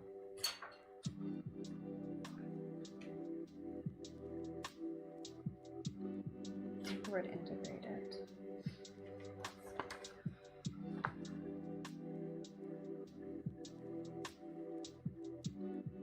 After a long winter or something like that. You're working on the first book of a fantasy series that's been in your head 5 ever. Ooh, very cool. Tell me some details. What kind of fantasy? What's the, what are the main characters or the plots or the ideas?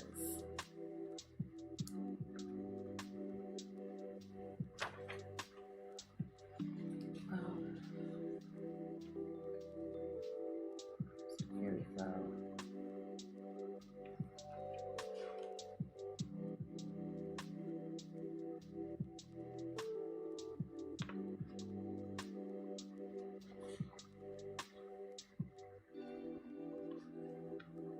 Snowflakes give way to blossoms or something. I feel like that's introducing a whole new image that I don't really need.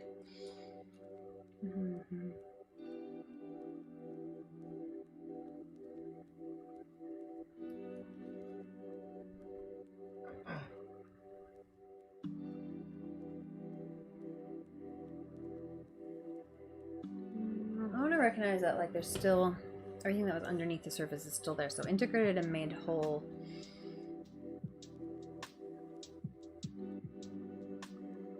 With what lies beneath the surface.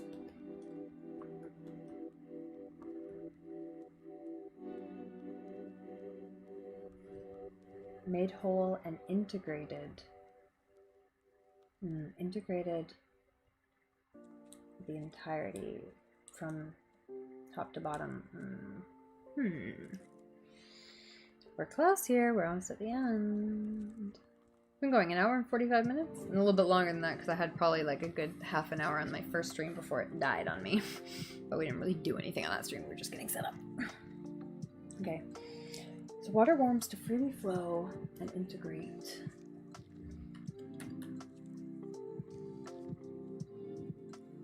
With all beneath the surface. Did I use the word surface earlier? I did use surfaces. Beneath the waves. Beneath the horizon.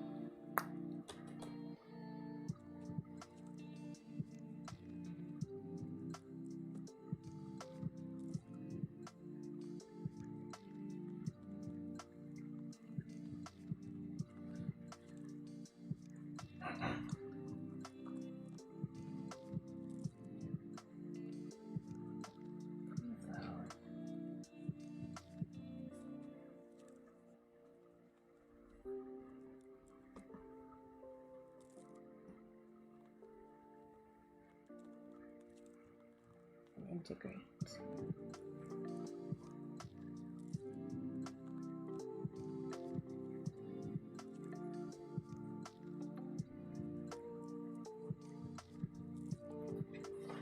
To become whole with what is underneath.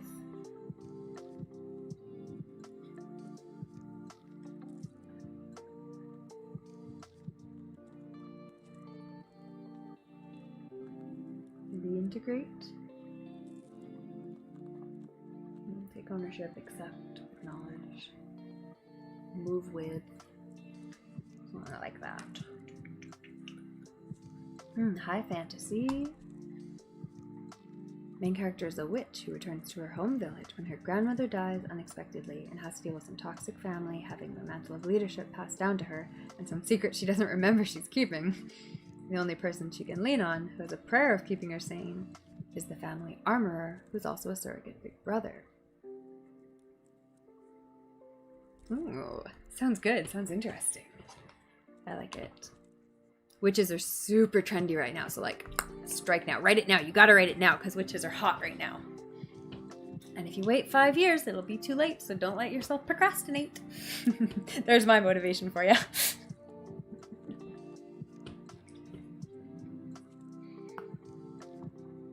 Shed as the water warms to freely flow.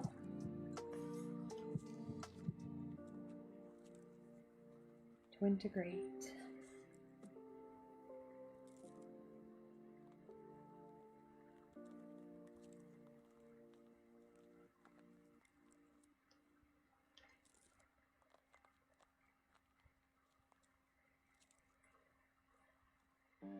Might turn this into rough edges melt, thick layers soften, and heavy coverings are shed as the water warms to freely flow.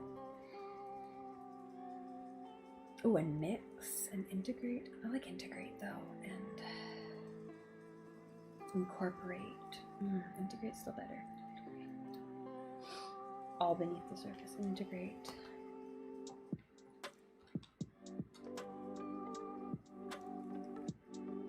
And integrate with what is under the surface.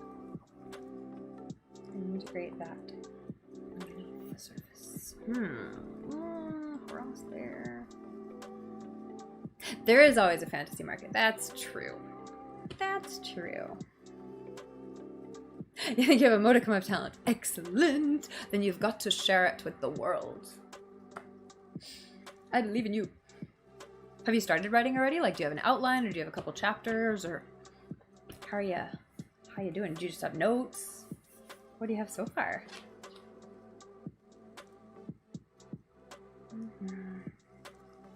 Integrating.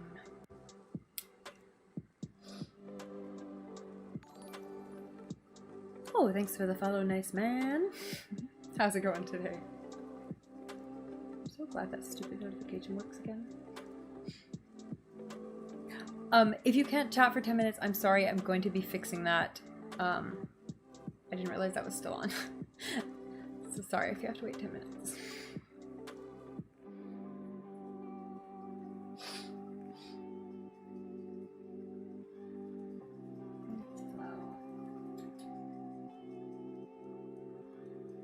Come on, how am I going to end this?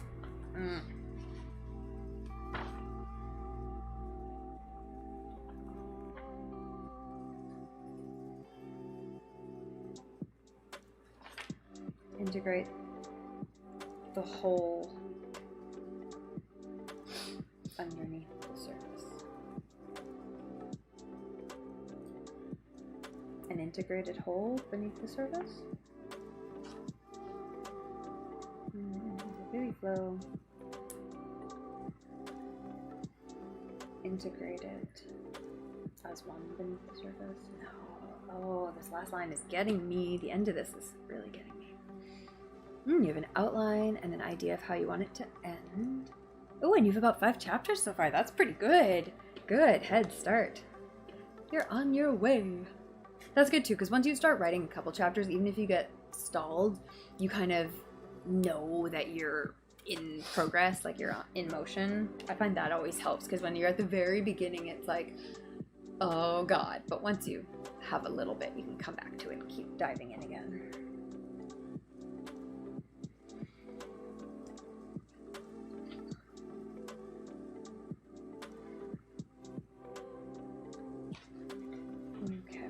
gotta end this because actually this is going too long. I didn't want to be here for 2 hours. 2 hours is fine. I don't want to be here for longer than 2 hours because I have other stuff to do tonight.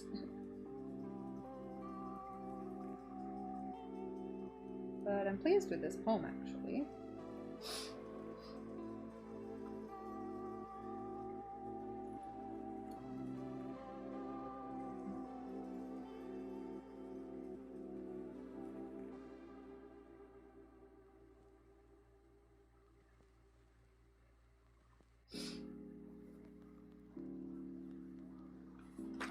Integrating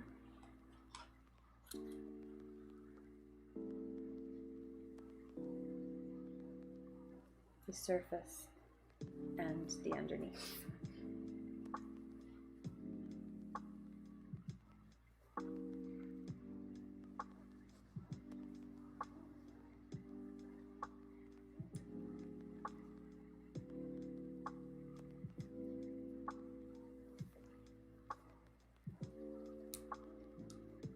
I wonder if I can get a rhyme in here, but as the seasons turn.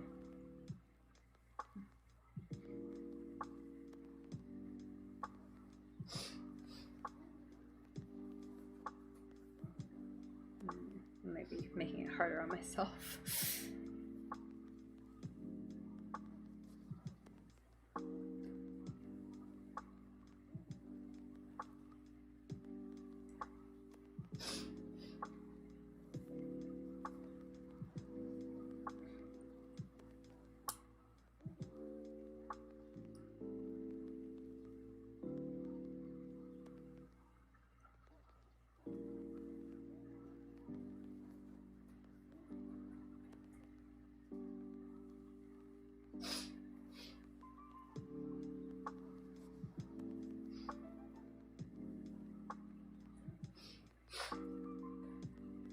Integrating what rests beneath, feeling that sense of rest.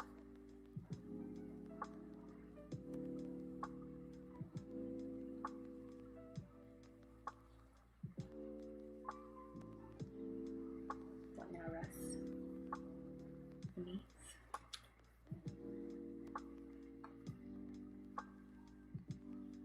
Your biggest problem at the moment, you're at the morning after a big family confrontation when they're reunited at the estate. And the main character had kind of an outrage panic attack the night before.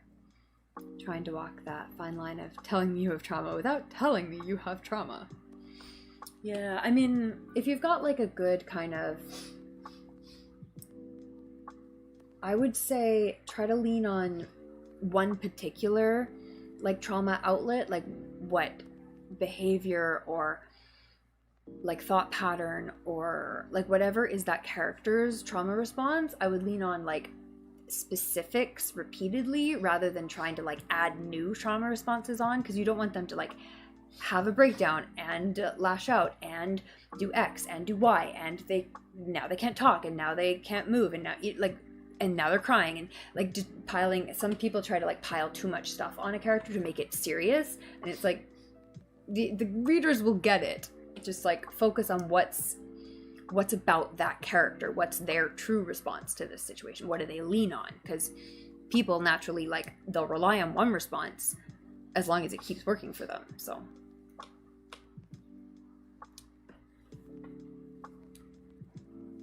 don't fall into the trap to overcomplicate it.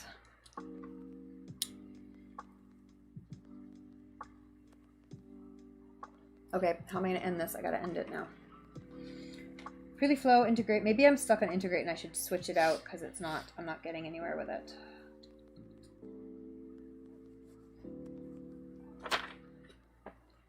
Made whole beneath the surface.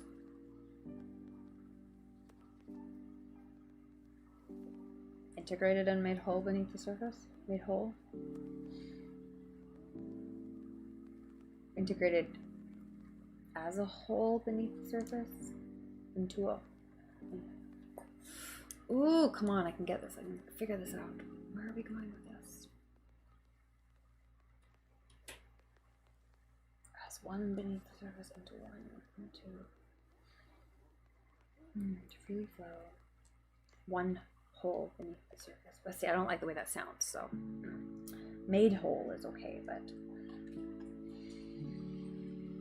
When she was riding in, she met with the marshal, who mentions trouble with the local werewolf pack, and she has noticeable agitation. That's good, yeah, if you've kind of like hinted at it already. Like acting a bit.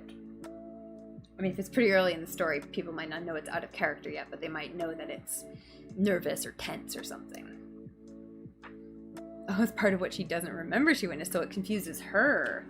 Oh, interesting. Or does she even notice that she's agitated? Did other people around her notice? And sometimes people can be pretty unaware. They just think they're having a bad mood or something. Or they just think something's aggravating them. They don't realize it's because they're tense about something.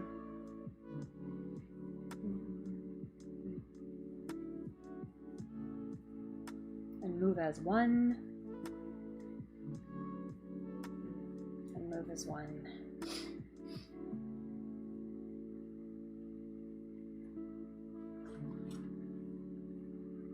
And move forward as one. And move again as one. Parts integrated. I don't think I've used the word parts actually.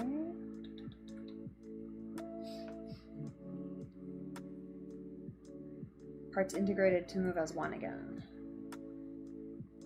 Alright, I think we're done. We're going with it. The water warms to freely flow. Parts integrated to move as one. Again, I didn't really want something like again, but at this point I think I'm done. I could always, that's what editing is for. Okay, so the last line, let's put it in here. I have all my notes written here, so I want to write them down. Okay, what was the last thing I wrote? Was it danger?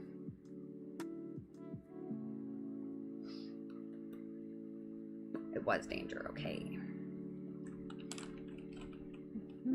Okay, but as...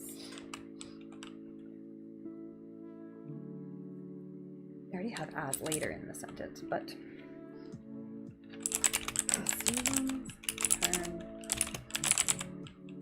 rough surfaces melt. Barriers. That might be protective. Soften. Heavy coverings are shed as the water warms to freely flow.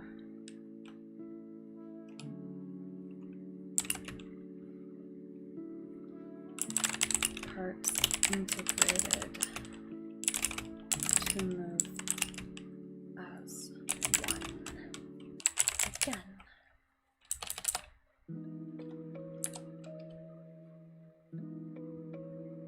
Surface and below. Would the surface and below be better than parts? I think I'm second guessing again. Yeah, I'm gonna say the surface and below. I think it's a little more interesting than parts.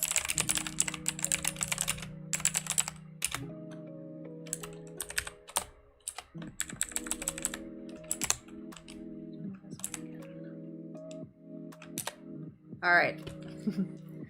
What did you say? She knows the freezing episodes get worse around wolves, but she passes it off in the new grief she's feeling. When she recovers from the panic attack, she tells her brother it happened a few months before, but does everything she can to minimize it. Of course, that makes sense. Hey, nice man. Thank you. I love this keyboard. It's very pretty. Badoop, badoop. It's just from Amazon. Go check it out and get yourself one. It is the first link on that list, I believe. And it came with pink keycaps, although you can get it without pink keycaps. You can get it with white keycaps too. And it has so many different rainbow color settings. You can like change the lights and make them do tons of cool shit. It's a gorgeous keyboard. Yeah, sorry about the 10-minute wait. I didn't know that was still on. I am gonna change that. It was from a crazy raid we had a week or two ago. Panda! Okay, I think that is the poem. Oh, I'm gonna update it in my book because I changed it in the chat here, but not in the thing. Okay, got rid of the as, and I put in the surface and below.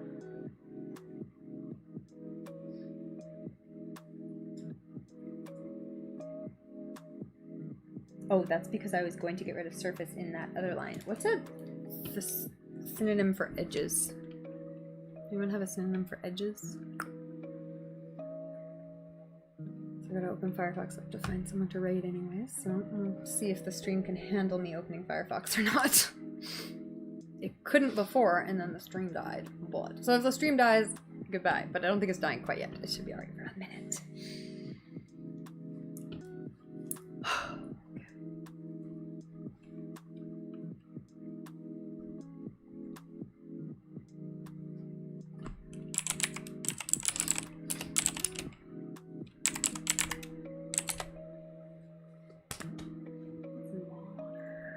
Thirsty.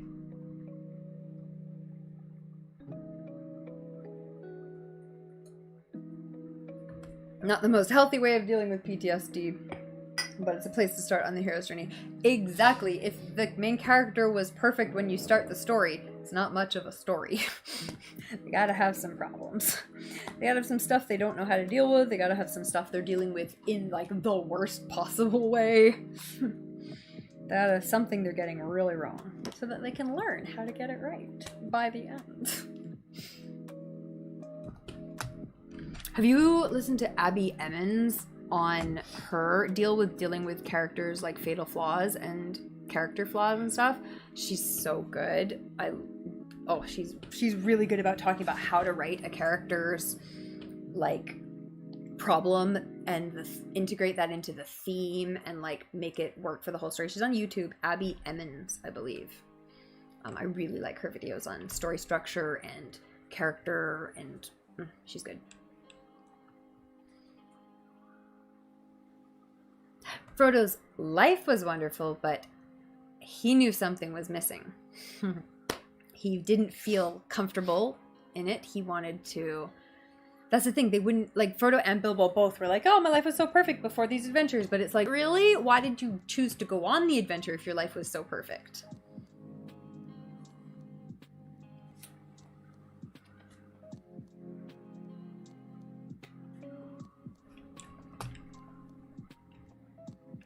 Oh, these are some good words too. Border, boundary, extremity, fringe, margin, side, rim, brink. Ooh, brink is not bad. Flank. Ooh, what do I need here?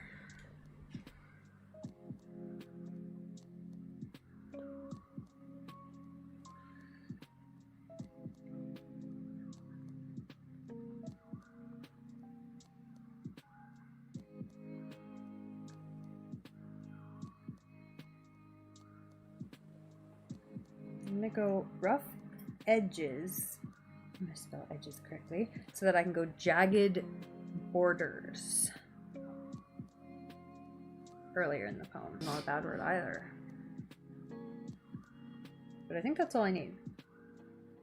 Rough edges melt, jagged borders, white like scars. Thick layers soften and heavy coverings are shed as the water warms to freely flow. The surface and below integrated to move as one again. Okay, I think that's the whole poem. I'm actually feeling pretty good about that. I feel like... Check the Discord, and you too can watch the video I used to write this. Tons of great advice, and that was Zoe B on YouTube. Discord. They would have been respectable hobbits if it weren't for that meddling wizard. I know, right? Meddling wizard. It's always causing trouble. Pots. I wish a wizard would cause trouble in my life. I was about to say in my parts, I'm like, nope, hold up. That is not what we're trying to say here. Nice man, you're just writing, looking for somewhere to sit. Very nice. What are you writing, nice man? What are you up to? And do you have yourself a nice mechanical keyboard to write on? With the nice clacky clacks. The clicky clacks.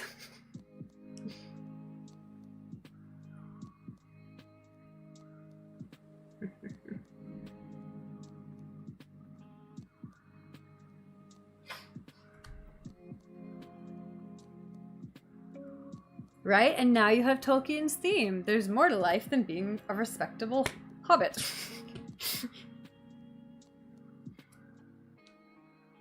Sometimes you have to save the world.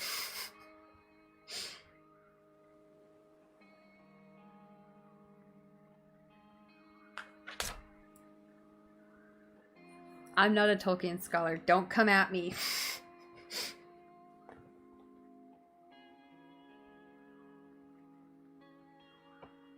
Well, actually, Tolkien was writing about blah, blah, blah, blah. Don't at me. Actually, do at me. I'd be very interested to hear if someone has opinions or has read about whatever Tolkien's themes are. But despite my blustering, I would actually be interested to talk about that and discuss it. But maybe next writing club, which will be in probably 3 weeks. This one was delayed because of Valentine's Day. It should have been last week, but we moved it to this week.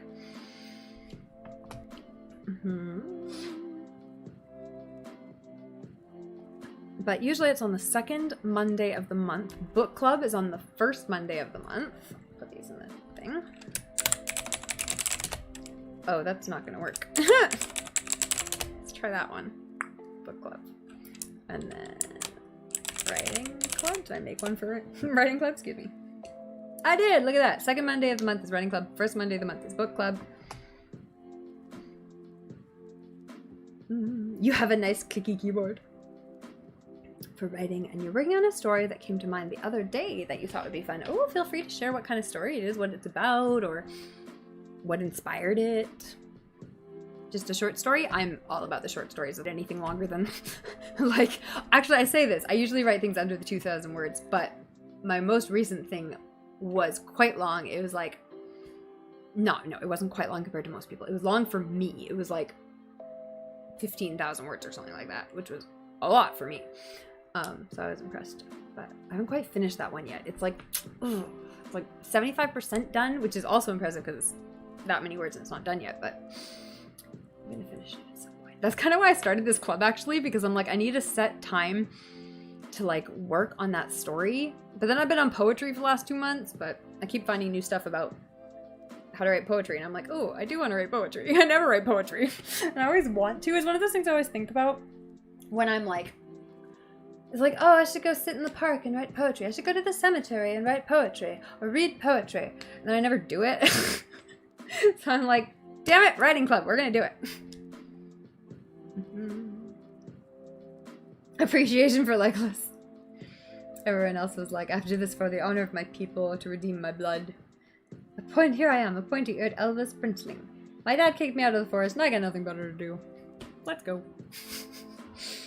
I love Legolas and his family. So good.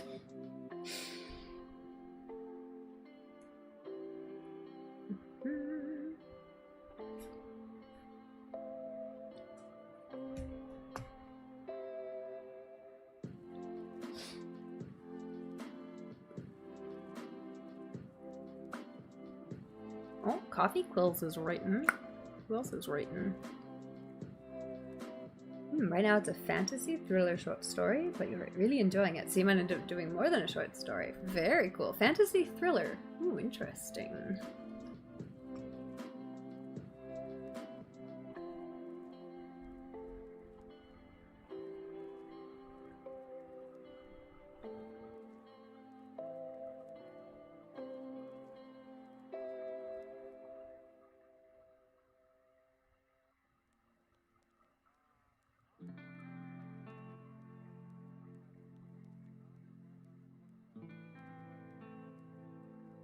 Yeah, fun fact, Tolkien actually created the languages first, then made the world to go with it.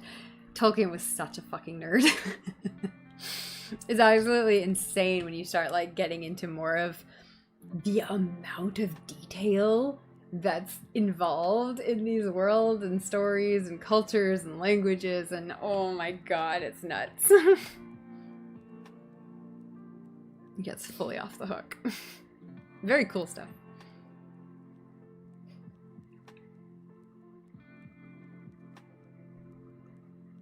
Yeah, but it's really neat because all of his language, like, he was a language scholar, so like all of his stuff is very Like, it's like, yes, this is how languages actually work. Like, yes, this would make sense as in a culture. Like, yes, this is internally consistent and even externally consistent between languages and that kind of stuff. So it's like, oh, very quality language and world building. Very cool stuff.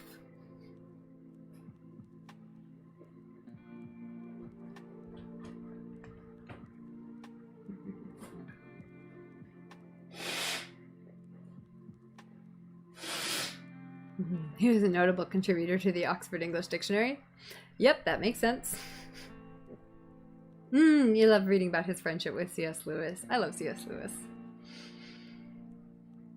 Yeah, the whole, I don't know, the whole era and writers and all that stuff. Very, very cool stuff.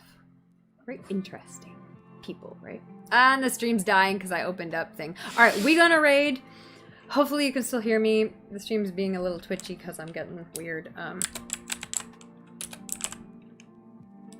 Raid. So we're gonna, well, it says co-working, but I might change it to writing. There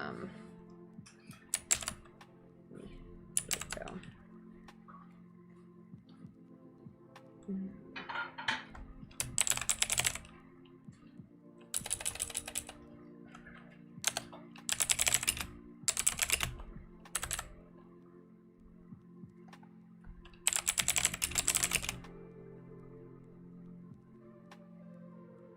Yeah, there we go. Okay. Okay, so that's the real raid message, and... oh, good, it's still working fine for you. Good to know. Oh, raid should start with a thingamajigger. Yeah, on my end, it's starting to get choppy. Keeps doing like a thing where it tells me it's like dropping, but it must be buffered nicely, because if it's not dropping on your end, I like it. I like it. All right, well, welcome one and all to the stream. Usually we do co-working about 3 to 5 times a week. We do art club on Wednesdays. We do book club and writing club once each a month. We do design club sometimes on Thursdays. We sometimes do bullet journaling, planning, all sorts of stuff. But if you ever want to talk about Tolkien, if you ever want to write, I'm usually doing co-working, so you can write on co-working as well. And I'll see you guys again later. Thank you for hanging out with me. I hope you had time. Hope you got some work done. Or just had some fun talking about Tolkien and your stories. Where did I go? Coffee quills. That's correct. Oh, I better actually copy the raid message myself. Oh, it doesn't want to work properly though. Pleasure to meet you as well. That spelled right. Yes, I think so. Oh, this is like at 8 hours. Hopefully it doesn't end like immediately. I hate that when you raid and then they're like, bye, and you're like, damn it. All right. And if you do, if you have somewhere that you publish your writings, feel free to post that in the Discord, or if you just have your writing, feel free to publish that in the Discord, and you can ask if you'd like feedback. You can ask if you'd like heavy, light, or moderate feedback, kind of like just like it's great versus like, oh, here's some ideas versus here's some heavy criticism, kind of, you know, whatever you actually are looking for. And by default, no one will eviscerate you. So it's a safe place to share your writing. Bye, everyone.